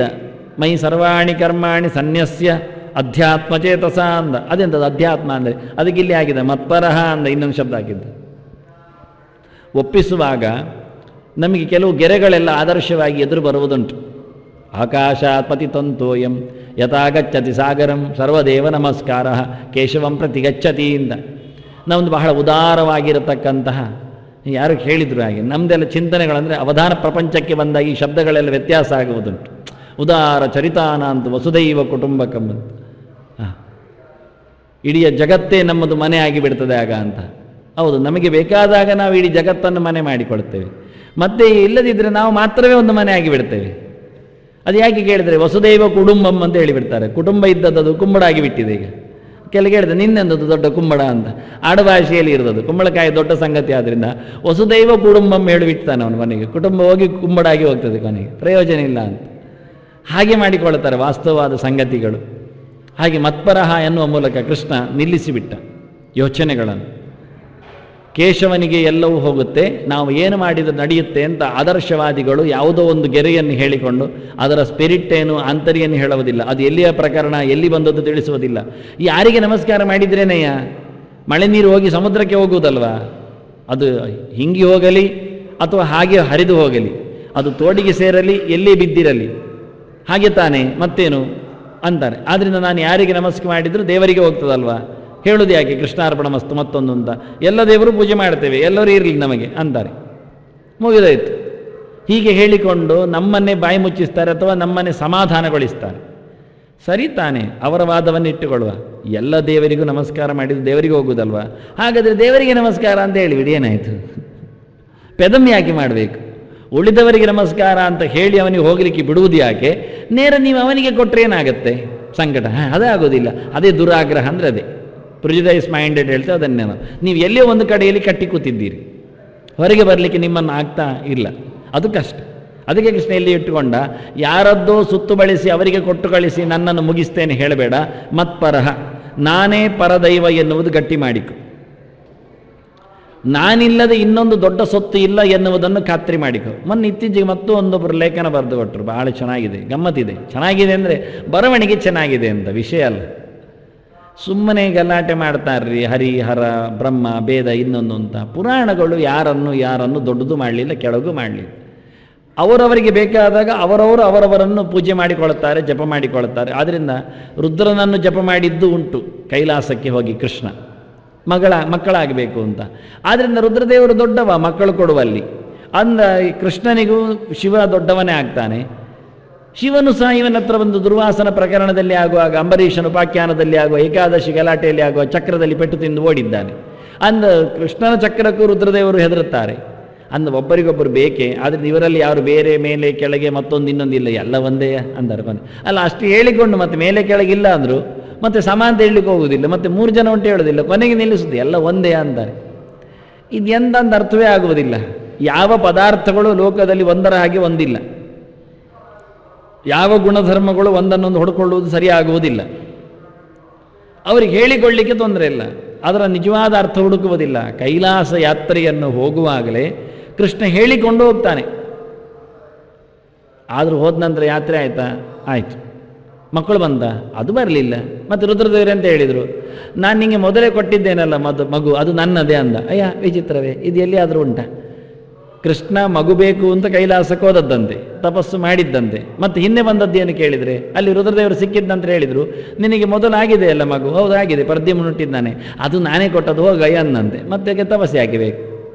ಇದೆಲ್ಲ ಪ್ರಯೋಜನ ಎಂತೋಣ? ನಾವು ಹೋಗಿ ದುಡ್ಡು ಕೇಳಲಿಕ್ಕೋಸ್ಕರ ಕಾದು ಕೂತ್ಕೊಳ್ಳೋದು, ಮತ್ತು ರಾಜ ಹೊರಗೆ ಬಂದ ನಂತರ ಒಂದು ದುಡ್ಡು ಕೊಡಯ್ಯ ಕೇಳೋದು. ಮೊನ್ನೆ ನಾನು ಕೊಟ್ಟಿದ್ದೇನಲ್ಲ, ಅದು ನಂದೇ ದುಡ್ಡು, ಹೋಗಯ್ಯ ಹೇಳಿಬಿಟ್ರೆ ನಾವು ಕಾದದ್ದು ಕತೆ ಎಂಥದ್ದು? ಸೊಸೈಟಿಯವರು ಹಾಗೆ ಮಾಡಿದರೆ ನಮ್ಮ ಕತೆ ಏನಾಗುತ್ತೆ? ಅನ್ನಕ್ಕೋಸ್ಕರ ಅಕ್ಕಿಗೋಸ್ಕರ ಕಾದು ನಿಂತು ಸರದಿ ಬಂದಾಗ ಅದು ಮೊನ್ನೆ ಕೊಟ್ಟಿದ್ದೇನಲ್ಲ ಅದೇ ಕೊಟ್ಟದ್ದು ಹೇಳಿ ಕಳಿಸಿಬಿಟ್ರೆ ಮತ್ತೆ ಇಲ್ಲಿ ನಿಂತದ್ದೇನೆ ಇವತ್ತು. ಈ ಹಣೆಬರ ಈ ಕತೆ ಕೇಳಲಿಕ್ಕುಂಟ, ಗಮತ್ ಮಾಡಲಿಕ್ಕುಂಟ.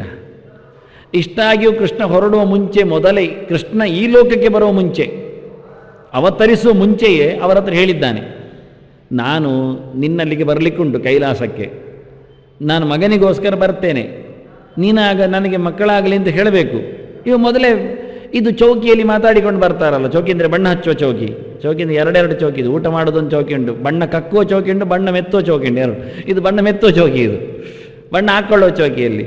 ಅಲ್ಲಿ ಮಾತಾಡಿಕೊಳ್ತಾರೆ, ನಾನು ಹೀಗೆ ತಿರುಗುವಾಗ ನೀನು ಹೊಡಿಬೇಕಾಯ್ತಾ, ಮತ್ತು ಹೀಗಿರುವಾಗ ಹೊಡಿಬಾರದು ಎಲ್ಲ ಹೇಳಿಕೊಂಡು ಪ್ರಾಕ್ಟೀಸ್ ಮಾಡಿ ಆಯಿತು ಅಂತ. ಅದು ಮತ್ತೆ ಹೆಚ್ಚು ಕಡಿಮೆ ಆಗೋದುಂಟು ರಂಗಸ್ಥಳಕ್ಕೆ ಬಂದಾಗ, ಅದು ಯಾವತ್ತು ಇದ್ದದ್ದೇ. 10-12 ಸರಿ ಒಳಗೆ ಮಾಡಿದ್ದು ಬೇರೆ ಇರ್ತದೆ, ಚೆನ್ನಾಗಿರ್ತದೆ, ಹೊರಗೆ ಬಂದಾಗ ಇನ್ನೊಂದಾಗಿ ಹೋಗುತ್ತೆ. ಹಾಗೆ ಇಲ್ಲಿ ಹೋಗಿ ಹೇಳಿದ್ದಾನವನು ರುದ್ರದೇವರ ಹತ್ರ, ನಾನು ಬರಲಿಕ್ಕುಂಟು, ನಾನು ಕಪ್ಪು ವೇಷ ಹಾಕಿ ನವಿಲುಗರಿ ಸಿಕ್ಕಿಸಿ ಹೋಗ್ಲಿಕ್ಕುಂಟು, ಆಗ ಬಂದಾಗ ನಿನ್ನಲ್ಲಿಗೆ ಬರ್ತೇನೆ. ನೀನು ಬಂದರೆ ಗಮ್ಮತ್ತಲ್ಲಿ ಕೂತ್ಕೊಂಡು ನಾನು ಹರ ಹರ ಮಹಾದೇವ ಹೇಳುವಾಗ ಅಂತ ಶಂಕ ಓದಬೇಕು ನೀನು, ಮತ್ತೆ ಎದುರು ಬರಬೇಕೆಲ್ಲ ಹೇಳಿಕೊಂಡು ಆಯ್ತು ಮಾಡಿದ್ದಾರೆ. ಇದಿಷ್ಟು ಹೇಳಿಕೊಂಡೇ ಬಂದದ್ದೆಲ್ಲ ಮೊದಲೇ. ನಾಟಕ ಅಂದರೆ ಪೂರಾ ನಾಟಕ ಇಬ್ಬರದ್ದು ಸಹ ಹೇಳಿಕೊಂಡೇ ನಾರಾಯಣವನಿಗೆ ಆದೇಶ ಮಾಡಿ ಆಯಿತು ಅಂದಿದ್ದಾನೆ. ಸರಿ, ಒಳಗೆ ಎಲ್ಲ ಆಯಿತು, ಹೊರಗೆ ಬಂದರು. ಹೊರಗೆ ಬಂದಾಗ ಕ್ರಮ ಪ್ರಕಾರ ಕೃಷ್ಣ ವೇಷ ಹಾಕಿಕೊಂಡು ಬಂದಿದ್ದಾನೆ, ಕೈಲಾಸದ ತಡಿಯಲ್ಲಿ ನಿಂತಿದ್ದಾನೆ. ಉದ್ದನೆಯ ನಮಸ್ಕಾರ ಅಲ್ಲ, ಉದ್ದ ಇಲ್ಲ, ಅವನು ಗಟ್ಟಿ ಕೈ ಮೇಲಿಟ್ಟುಕೊಂಡು ಹರ ಹರ ಮಹಾದೇವ ಅಂತ ಶುರು ಮಾಡಿದ್ದಾನೆ. ಇವನು ಓಡಿ ಬಂದು, ಇವನಿಗೆ ಕತೆ ಎಷ್ಟೋ ಸಮಯದ ಹಿಂದೆ ಹೇಳಿಕೊಟ್ಟದ್ದು, ಸ್ಕ್ರಿಪ್ಟ್ ಎಲ್ಲ ಮರೆತೋಗಿರ್ಬೋದೇನೋ. ರುದ್ರದೇವರು 5 ಮೂರೆಯಿಂದ ಓಡಿ ಬಂದು ಉದ್ದನೆಯ ನಮಸ್ಕಾರ ಮಾಡಿಬಿಟ್ಟದ್ದು. ಕೃಷ್ಣ ಕೈಲಾಸಕ್ಕೆ ಅಂತ ಕೈ ಮುಗಿದು ಉದ್ದನೆ ಬಿದ್ದುಕೊಂಡಿದ್ದಾನೆ. ಇವಾಗ ಗಡಿಬಡಿಸಿ ಓಡಿ ಬಂದು ದಮ್ಮೆ ಹಾಕೊಂಡು ದೇವರು ಬಂದಿದ್ದಾರೆ ಹೇಳಿ, ಅವನಿಗೆ ಮಾಮೂಲಿ ಪ್ರಜ್ಞೆ, ಭಗವಂತ ಬಂದಿದ್ದಾನೆ ವೈಷ್ಣವ ಪ್ರಜ್ಞೆಯಿಂದ, ನಾರಾಯಣ ಕೃಷ್ಣಾವತಾರದಲ್ಲಿ ಬಂದಿದ್ದಾನೆ ಅಂತ ಮೈ ಮರೆತು ಓಡಿ ಬಂದು ಉದ್ದನೆ ನಮಸ್ಕಾರ ಮಾಡಿಬಿಟ್ಟಿದ್ದಾನೆ. ಉಳಿದವರೆಲ್ಲ ಕ್ಲಿಕ್ ಮಾಡಿ ಆಗಿದೆ. ಇದೆ ಅಂತ ಕತೆ ಕೇಳಿದರೆ, ನೀನು ರುದ್ರದೇವರ ಹತ್ರ ನಮಸ್ಕಾರ ಮಾಡಿ ಮಕ್ಕಳು ಪಡಿತೇನೆ ತಪಸ್ಸಿಗೆ ಬರ್ತಾ ಇದ್ದಿ ಅಂತ ಹೇಳಿ ನಮ್ಮ ಹತ್ರ ಬಂದಿದ್ದಿ, ನೋಡಿಕೊಂಡ್ರೆ ರುದ್ರದೇವರ ನಮಸ್ಕಾರ ಮಾಡ್ತಾರಲ್ಲ, ಇದೆಂತ ಕತೆ ಅಂತ ದಾಖಲೆ ಮಾಡಿ ಆಯ್ತು. ಅವರು ಒಂದು ಪ್ರೆಸ್ಸಿಗೆ ಒಂದು ತುಂಡು ಸಿಕ್ಕಿದ್ರೆ ಸಾಕು, ಮತ್ತೆ ಇಡೀ ಪುಟ್ಟದ್ದು ಬರ್ತದೆ. ಹಾಗೇ ಬಿಟ್ಟರದು, ಇವತ್ತಿನವರೆಗೂ ನಿಂತೋಯ್ತದು. ಏನು ಮಾಡುವ ಅಂತಾನೆ. ಇಷ್ಟು ಗಟ್ಟಿಮುಟ್ಟಾದ ದಾಖಲೆ ಹೇಳಲಿಕ್ಕೋಸ್ಕರ ವೇದದಲ್ಲಿ ಶಬ್ದವನ್ನು ನಾನಾಮ ಅಂತ ದೀರ್ಘಯುತವಾಗಿ ಪ್ರಯೋಗ ಮಾಡಿದ್ದ. ಕುಮಾರಶ್ಚಿತ್ ಪಿತರಂ ವಂದಮಾನಂ ಪ್ರತಿ ರುದ್ರೋ ನಾನಾಮೋಪಯಂತಂ ಅಂತ. ಕುಮಾರಶ್ಚಿತ್ ಮಗು ಬೇಕು ಅಂತ ಬಂದಿದ್ದಾನೆ, ಕುಮಾರಶ್ಚಿತ್ ನಿನ್ನ ಮಗನ್ನು ಕೊಡಯ್ಯ ಅಂತ. ಅವನಿಗೆ ಕುಮಾರ ಹುಟ್ಟಿದ್ದಾನೆ, ಸ್ಕಂದ ಸುಬ್ರಹ್ಮಣ್ಯ, ಅವನನ್ನು ಕೊಡು ಅಂತ ಕೇಳಿದ್ದೀವ. ಇವನ ಪ್ರದ್ಯುಮ್ನನು ಇವನು ಒಂದೇ, ಎಲ್ಲ ಒಂದೇ. ಕುಮಾರಶ್ಚಿತ್ ಪಿತರಂ ವಂದಮಾನಂ ಪ್ರತಿ ರುದ್ರೋ ನಾನಾಮ ಅಂದ. ರುದ್ರದೇವರು ಉದ್ದಕ್ಕೆ ನಮಸ್ಕಾರ ಮಾಡಿ, ಅಯ್ಯ ನೀನು ದೇವರು ಮಾರಾಯ, ದೊಡ್ಡವ ನೀನೇ ಹೇಳಿಬಿಟ್ಟ. ಅಲ್ಲಿಗೆ ಹೋಯಿತು, ನಾಟಕ ಮುಗಿದೋಯ್ತು. ಒಮ್ಮೆ ಹೊರಗೆ ಮಾಡಿ ಆಯಿತಾ, ಮತ್ತೆ ಹಿಂದೆ ಮಾಡಲಿಕ್ಕೆ ಆಗುವುದಿಲ್ಲ, ತಿರುಗಿಸ್ಲಿಕ್ಕೆ ಆಗುವುದಿಲ್ಲ.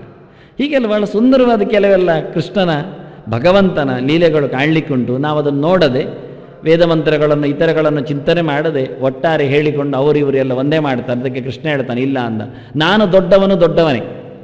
ನಾವು ನಾಟಕ ಏನು ಮಾಡ್ತೇವೆ, ಎಷ್ಟು ಸಣ್ಣವರಾಗಿ ಮಾಡುತ್ತೇವೆ. ಭಾಗವತದಲ್ಲಿ ಬಹಳ ಅದ್ಭುತವಾದಂತಹ ದಾಖಲೆಗಳನ್ನು ಇಟ್ಟಿದ್ದಾರೆ. ಕೃಷ್ಣನನ್ನು ಗೋಪಿಗೆಯರು ಕುಣಿಸುವ ವ್ಯವಸ್ಥೆ, ಅವರು ಏನು ಹೇಳಿದರೂ ತಂದು ಕೊಡ್ತಿದ್ದಂತೆ. ಸಣ್ಣ ಮಗುವಾಗಿ ಕೆಲಸ ಮಾಡ್ತಿದ್ದವ. ಆಗ ದೇವರು ದೊಡ್ಡವನಂತೆ ಗೊತ್ತಾಗ್ತಿರಲಿಲ್ಲ. ಅವರ ಆಟದ ಗೊಂಬೆ ಆಗ್ತಿದ್ದವರು. ಅದಕ್ಕೆ ಇಲ್ಲಿ ಹೇಳ್ತಾನೆ ಮತ್ಪರಹ, ನಾನು ಎಲ್ಲಿದ್ರೂ ದೊಡ್ಡವನೇ ಅಂದ. ಏನು ಮಾಡಿದರೂ ದೊಡ್ಡವನೇ.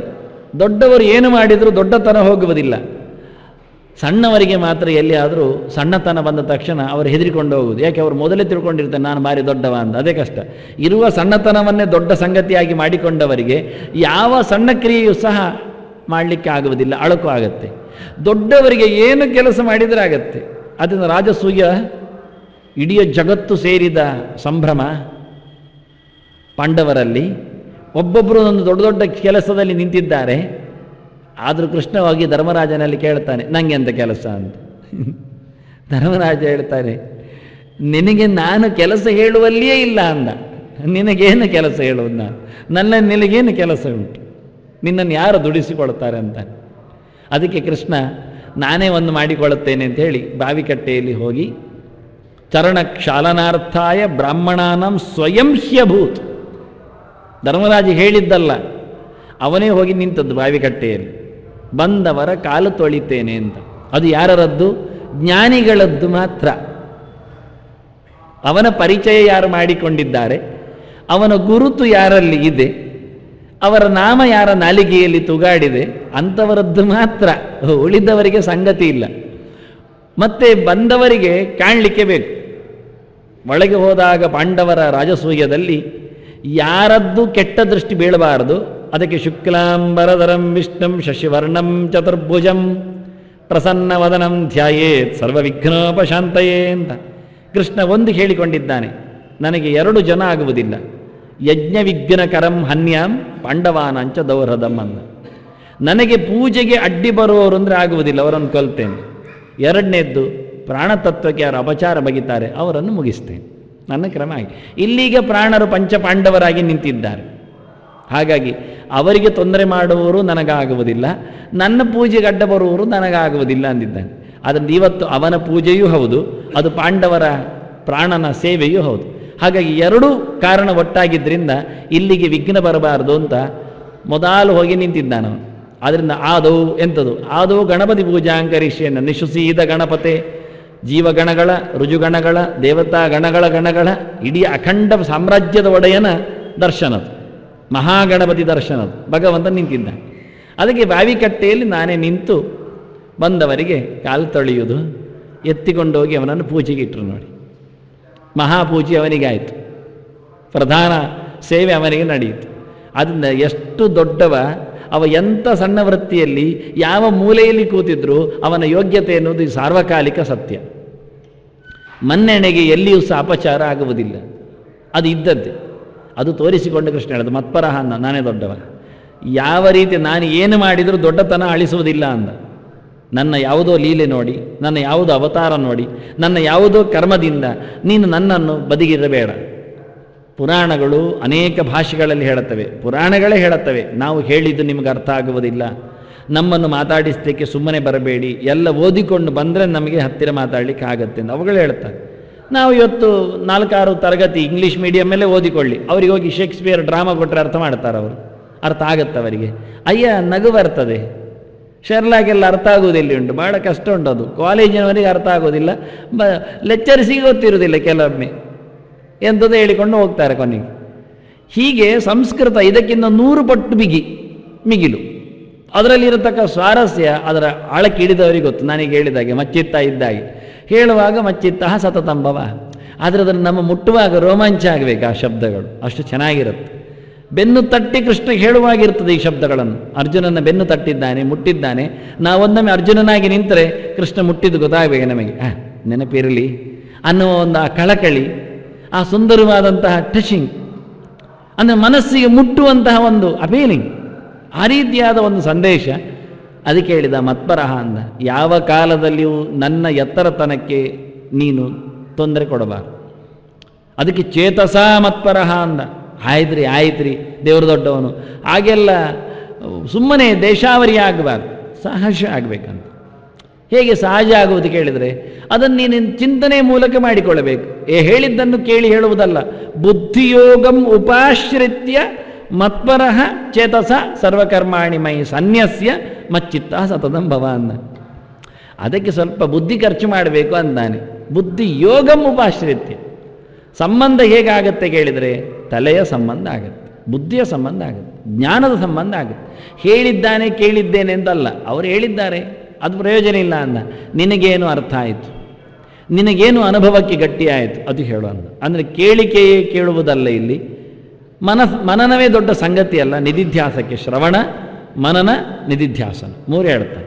ಚೇತಸ ಎನ್ನುವಲ್ಲಿ ಒಂದು ಮನನ, ಅದರ ಬೆನ್ನ ಹಿಂದೆ ಬುದ್ಧಿಯೋಗ, ಧ್ಯಾನದವರೆಗೆ ಅದು ಯೋಗ ಶಬ್ದ ಆಗಿದೆ. ಮನಸ್ಸಿನ ಯೋಗ ಏನು ಕೇಳಿದರೆ ಮನಸ್ಸಿನ ಯೋಗ ಚಂಚಲ ಇರ್ತದೆ, ಬುದ್ಧಿ ಯೋಗ ನಿಶ್ಚಯ ಇರ್ತದೆ. ಅದಕ್ಕೆ ಮನೋಯೋಗವನ್ನು ಇಲ್ಲಿ ಬುದ್ಧಿಯೋಗ ಶಬ್ದದಲ್ಲಿ ಹಾಕಿದೆ. ಮನಃ ಇದು ಸಮಾಧಿ ಅಂದರೆ ಧ್ಯಾನ ಅಂದರೆ ಚಿತ್ತವೃತ್ತಿ ನಿರೋಧ ಅಂತಾನೆ. ಆ ವೃತ್ತಿಗಳನ್ನು ನಿರೋಧಗೊಳಿಸುವುದು ಎಲ್ಲಿ ಅಂದರೆ ಭಗವಂತನಲ್ಲಿ. ಅದು ಎಲ್ಲಿ ಕೊಡಬೇಕು, ಹೊರಗೆ ಹೋಗದಂತೆ ಅದನ್ನು ಎಳೆದು ತಂದು ಎಲ್ಲಿ ಸಿಕ್ಕಿಸಬೇಕು, ಎಲ್ಲಿ ಅದನ್ನು ಅಂಟಿಸಬೇಕು, ಎಲ್ಲಿ ಅದನ್ನು ಅದುಮಿಡಬೇಕು, ಎಲ್ಲಿ ಅದನ್ನು ನಿಗ್ರಹಿಸಬೇಕು ಅಂದರೆ ದೇವರ ಪಾದದಲ್ಲಿ, ದೇವರ ಯಾವುದೋ ಒಂದು ಅವಯವದಲ್ಲಿ. ನಮಗೆ ಅನುಕೂಲಕರವಾಗಿ ಗುರುವು ಕೊಟ್ಟ ಪ್ರತಿದರ್ಶದಲ್ಲಿ, ಬಿಂಬದಲ್ಲಿ ಅದನ್ನು ಉಲ್ಲೇಖ ಮಾಡಲಿಕ್ಕೆ ಕೃಷ್ಣ ಹೇಳ್ತಾ ಬುದ್ಧಿ ಯೋಗಂ ಉಪ ಆಶ್ರಿತ್ಯ ಅಂತಾನೆ. ಹತ್ತಿರದಲ್ಲಿ ಅದನ್ನು ಇಟ್ಟುಕೊಳ್ಳಬೇಕಂದ್ರೆ ನಮ್ಮದು ತಲೆ ಓಡಿಸಲಿಕ್ಕೆ ಹೋಗುವಾಗ ಎಲ್ಲೆಲ್ಲೂ ಓಡಬಹುದು, ಎಲ್ಲಿಂದ ಎಲ್ಲಿವರೆಗೂ ಹೋಗಲಿಕ್ಕೆ ಉಂಟು. ಅದಕ್ಕೆ ಹೇಳ್ತಾನೆ ನಿನ್ನ ಒಳಗಿನ ಅಂತರ್ಯಾಮಿಯಾದ ಬಿಂಬನಾದ ನನ್ನಲ್ಲಿ ಅಂತಾನೆ ದೇವರು, ಅಲ್ಲಿವರೆಗೆ ಬಾ ಅಂತಾನೆ, ಹೊರಗೆ ಹುಡುಕಬೇಡ ಅಂತಾನೆ. ಉಪ ಆಶ್ರಿತ, ಉಪ ಅಂದರೆ ಹತ್ತಿರ, ಉಪ ಸಮೀಪೇ ಅಂತಾನೆ. ಉಪ ಅಂತರೇ ಅಂತಾರೆ, ಒಳಗೆ ಅಂತ. ಹತ್ತಿರ ಅಂದರೆ ಎಷ್ಟು ಹತ್ತಿರ ಅಂದರೆ ಒಳಗೆ, ಒಳಗೆ ಉಪ ಅಂತ ಇವನು. ಬುದ್ಧಿ ಯೋಗಂ ಉಪಾಶ್ರಿತ್ಯ, ಯೋಗದ ಎಲ್ಲ ಮಜಲುಗಳು ಬರಲಿಕ್ಕೋಸ್ಕರ ಬುದ್ಧಿ ಹೇಳ್ತಾನೆ. ಯಮ ನಿಯಮಗಳು ಕೂತ್ಕೊಳ್ಳುವುದು ಬುದ್ಧಿಯಿಂದ, ಸುಳ್ಳು ಹೇಳುವುದಿಲ್ಲ ಅಂತ ಹೇಳುವುದು ಬಾಯಿಯಲ್ಲಿ ಅಲ್ಲ, ಮನಸಾರೆ ಸುಳ್ಳು ಹೇಳುವುದಿಲ್ಲ ಆಗಬೇಕು. ಅನ್ಯಾಯ ಮಾಡುವುದಿಲ್ಲ ಇದ್ದಾಗ ಅಹಿಂಸಾ, ಸತ್ಯ, ಅಸ್ತೇಯ, ಬ್ರಹ್ಮಚರ್ಯ, ಪರಿಗ್ರಹ, ಶೌಚ, ತಪಸ್ಸು, ತುಷ್ಟಿ. ಶೌಚ ಅಂದರೆ 3 ಸರ್ತಿ ಮುಳುಗುವುದೇ ಶೌಚ ಅಲ್ಲ. ಗಂಟೆ ಆಯಿತು ಓಡಿ ಹೋಗುವುದು, ಸರೋವರದಲ್ಲಿ ಬುಳುಕ್ ಕೇಳುವುದು, ಬರುವುದು, ಮುಗೀತು. ಎಲ್ಲ ಗೋಂಗುರು ಕಪ್ಪೆಗಳು ಹಾಗೆ ಮಾಡೋದು, ಮತ್ತೆಂಥದ್ದು ಪ್ರಯೋಜನ ಆಗಲಿಲ್ಲ. ಅವುಗಳಾದರೂ ವಾಸಿ, ಯಾಕೆಂದರೆ ಪ್ರತಿಯೊಬ್ಬ ಬಂದಾಗಲೂ ಮೀತಾವೆ ಅವುಗಳು. ಅವುಗಳಿಗೆ ಮಡಿ ಸೆನ್ಸು ಜೋರುಂಟು. ಬಂದದ್ದು ಯಾರದ್ದು ಅದು ನೆರಳು ಬಿದ್ದರೂ ಬುಳ್ಕೊಮ್ಮೆ ಹೋಗಿ ಆಯಿತು, ಮತ್ತೆ ಎಲ್ಲ ಹೋದ ನಂತರ ಮೇಲೆ ಬರೋದು, ಅವುಗಳು ಪಕ್ಕನೆ ಬರುವುದೂ ಇಲ್ಲ. ಪ್ರತಿಯೊಬ್ಬರಿಗೂ ಮೀತಾವೆ, ಪ್ರಯೋಜನ ಏನು ಆಗಲಿಲ್ಲ ಅಂದ, ಇದಲ್ಲ ಅಂದ. ಆದ್ದರಿಂದ ಶೌಚ ಆಂತರ ಶೌಚ, ಒಳಗಿನ ಮಡಿ ಇಲ್ಲದೆ ಮಡಿ ಆಗುವುದೆಲ್ಲಿಗೆ. ಹಾಗೆ ತಪಸ್ಸು ನಿರಂತರವಾದ ಗಾಢವಾದ ಅಲ್ಲಿನ ಚಿಂತನೆ ಇಲ್ಲದಿದ್ದರೆ ಹೊರಗಿಂದ ನಾವು ಕಾಯಶೋಷಣೆ ಮಾಡಬಹುದು. 10-12 ಗಂಟೆವರೆಗೆ ಉಪವಾಸವಿದ್ದು ಮತ್ತೆ ಗಲಾಟೆ, ತುಂಬ ಒಳಗಿಂದ ಕೋಪ, ಮೊದಲು ತಿನ್ನುವುದೇ ಮಾತ್ರೆ, ಅದು ವಿಚಿತ್ರ.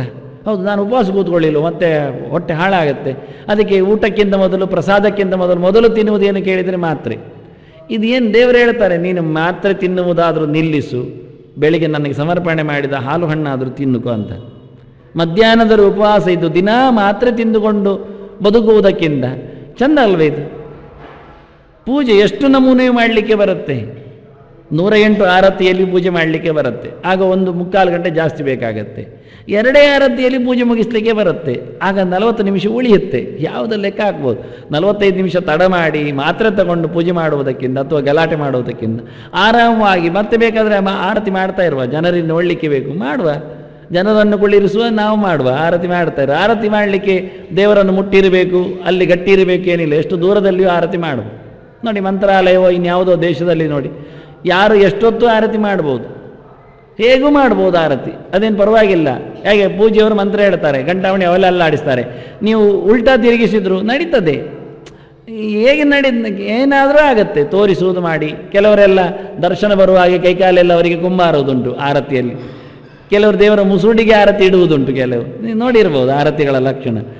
ದೇವರೇನು ಮಾತಾಡುವುದಿಲ್ಲ, ಮತ್ತೇನು ಅದಕ್ಕೆ ಕಷ್ಟ ಇಲ್ಲ. ಹೀಗೆ ಶೌಚ, ತಪಸ್ಸು, ತುಷ್ಟಿ, ಸ್ವಾಧ್ಯಾಯ, ಹರಿಪೂಜನ ಇವೆಲ್ಲ ಬುದ್ಧಿ ಇಲ್ಲದೆ ಬರುವುದಿಲ್ಲ ಅಂದ.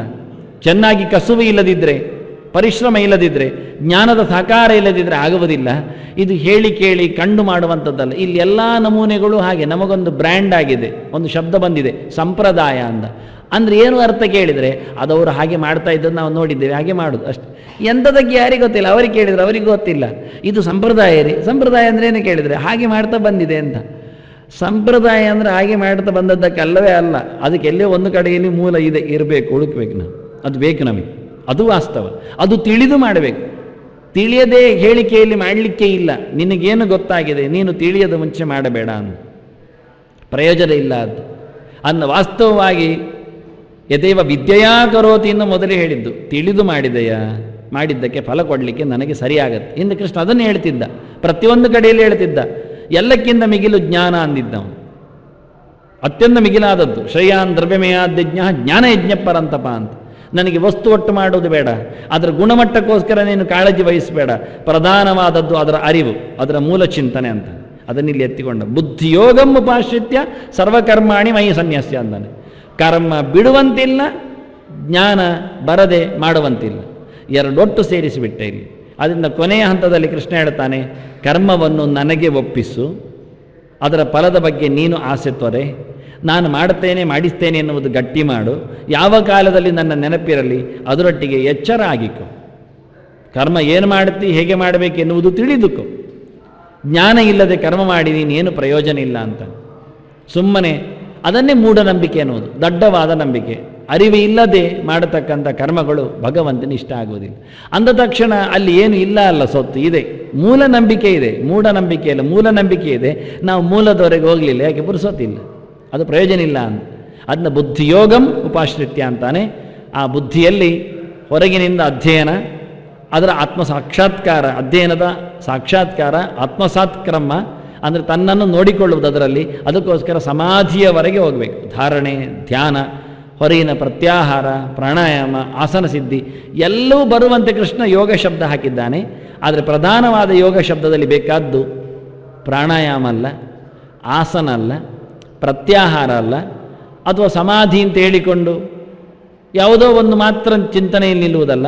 ಪ್ರಧಾನವಾದದ್ದು ಜ್ಞಾನ ಅಂತ. ಅಂದರೆ ಯೋಗಕ್ಕಿಂತಲೂ ಮಿಗಿಲಾದದ್ದು, ಧ್ಯಾನಕ್ಕಿಂತಲೂ ಮಿಗಿಲಾದದ್ದು ಚಿಂತನೆ. ಅದು ಗಟ್ಟಿರಬೇಕು. ಯಾಕೆ ಎಲ್ಲ ಕರ್ಮಗಳ ಅರ್ಪಣೆ ಆಗಲಿಕ್ಕೆ ಕರ್ಮ ಮಾಡಿದರೆ ತಾನೇ ಅರ್ಪಣೆ ಆಗುವುದು. ಧ್ಯಾನದಲ್ಲಿ ಕೂತರೆ ಕರ್ಮ ಮಾಡಲಿಕ್ಕೆ ಇಲ್ಲ. ಅಸಂಪ್ರಜ್ಞಾತ ಸಮಾಧಿಯಲ್ಲಿದ್ದವನು ಎಚ್ಚರ ಆಗುವುದು ಎಲ್ಲಿಗೆ? ಎಚ್ಚರ ಆದ ನಂತರ ಮಾಡುವುದಲ್ಲ, ಎಚ್ಚರ ಆದಾಗ ಮಾಡುವುದು ಎಚ್ಚರದ ಕರ್ಮ ಮಾತ್ರ ಆಗುತ್ತೆ, ಉಳಿದದ್ದಾಗುವುದಿಲ್ಲ. ಅಂದು ಎಲ್ಲ ಕರ್ಮಗಳನ್ನು ಮಾಡಬೇಕು ನೀನು, ಇತ್ತ ಜ್ಞಾನದ ಒಟ್ಟಿಗೆ ಮಾಡಬೇಕು. ಅಂದು ಎಚ್ಚರ ಇರಬೇಕು, ಎಚ್ಚರ ತಪ್ಪದೆ ಎಚ್ಚರಿಸಿಕೊಂಡು ಭಗವಂತನ ದಿವ್ಯ ಎಚ್ಚರದಲ್ಲಿ. ಅದೇ ಬಹಳ ಕಷ್ಟದ್ದು. ಅಚ್ಚರಿಯೊಳಚ್ಚರಿಯು ಭಗವದೆಚ್ಚರವು ಅಂತ. ಎಲ್ಲದರ ಎಚ್ಚರ ನೆನಪು ನಮಗೆ ಆಗ್ತಾ ಇರ್ತದೆ, ಕಾಡ್ತಾ ಇರ್ತದೆ. ಊಟ ಮಾಡಿದ ನಂತರವೂ ಹಸಿವೆಯ ನೆನಪಾಗತ್ತೆ. ಯಾಕೆ? ಮತ್ತೆ ರಾತ್ರಿಗೆ ಎಂಥದ್ದು ಅಂತ. ಈಗ ಗರ್ಧದಿಂದ ಆಗಿದೆ, ಆದರೂ ನೆನಪಾಗುವುದು ಕೂಡಲೇ ಆಗತ್ತೆ. ಮತ್ತೆ ರಾತ್ರಿಗೆ ಎಂಥದ್ದು ಅಂತ ಅಂದರೆ ಇದರಲ್ಲೇ ಹೆಕ್ಕಿಡುವುದೋ, ತೆಗೆದಿಡುವುದೋ, ಅಥವಾ ಇನ್ನೊಬ್ಬರ ತಟ್ಟೆದ್ದು ನಾಳೆಗಿಡಿಲಿಯೋ ಯೋಚನೆ ಅವನು. ಅದು ಪ್ರಯೋಜನ ಇಲ್ಲ ಅಂತ. ನಮಗೆ ಊಟದ ಚಿಂತೆ ಗಾಢವಾಗಿ ನಿರಂತರ ಇರ್ತದೆ. ಮನೆ ಮಂದಿಯ ಚಿಂತೆ ಅಥವಾ ಹೊರಗಿನ ಸಂಪತ್ತಿನ ಚಿಂತೆ ಯಾವತ್ತೂ ಇರ್ತದೆ. ದೇವರದ್ದು ಮಾತ್ರ ಬಹಳ ಕಷ್ಟ ಇರ್ತದೆ. ಅದಕ್ಕೆ ಕೃಷ್ಣ ಅದನ್ನು ಗಟ್ಟಿ ಹೇಳಿ, ನನ್ನ ಎಚ್ಚರ ಸದಾ ನಿನ್ನನ್ನು ಕಾಡಲಿ ಅಥವಾ ಕಾಪಾಡಲಿ. ಶ್ರೀಕೃಷ್ಣ ಅರ್ಪಣಮಸ್ತು, ಅರ್ಪಣಮಸ್ತು, ಅರ್ಪಣಮಸ್ತು, ಅರ್ಪಣಮಸ್ತು, ಅರ್ಪಣಮಸ್ತು.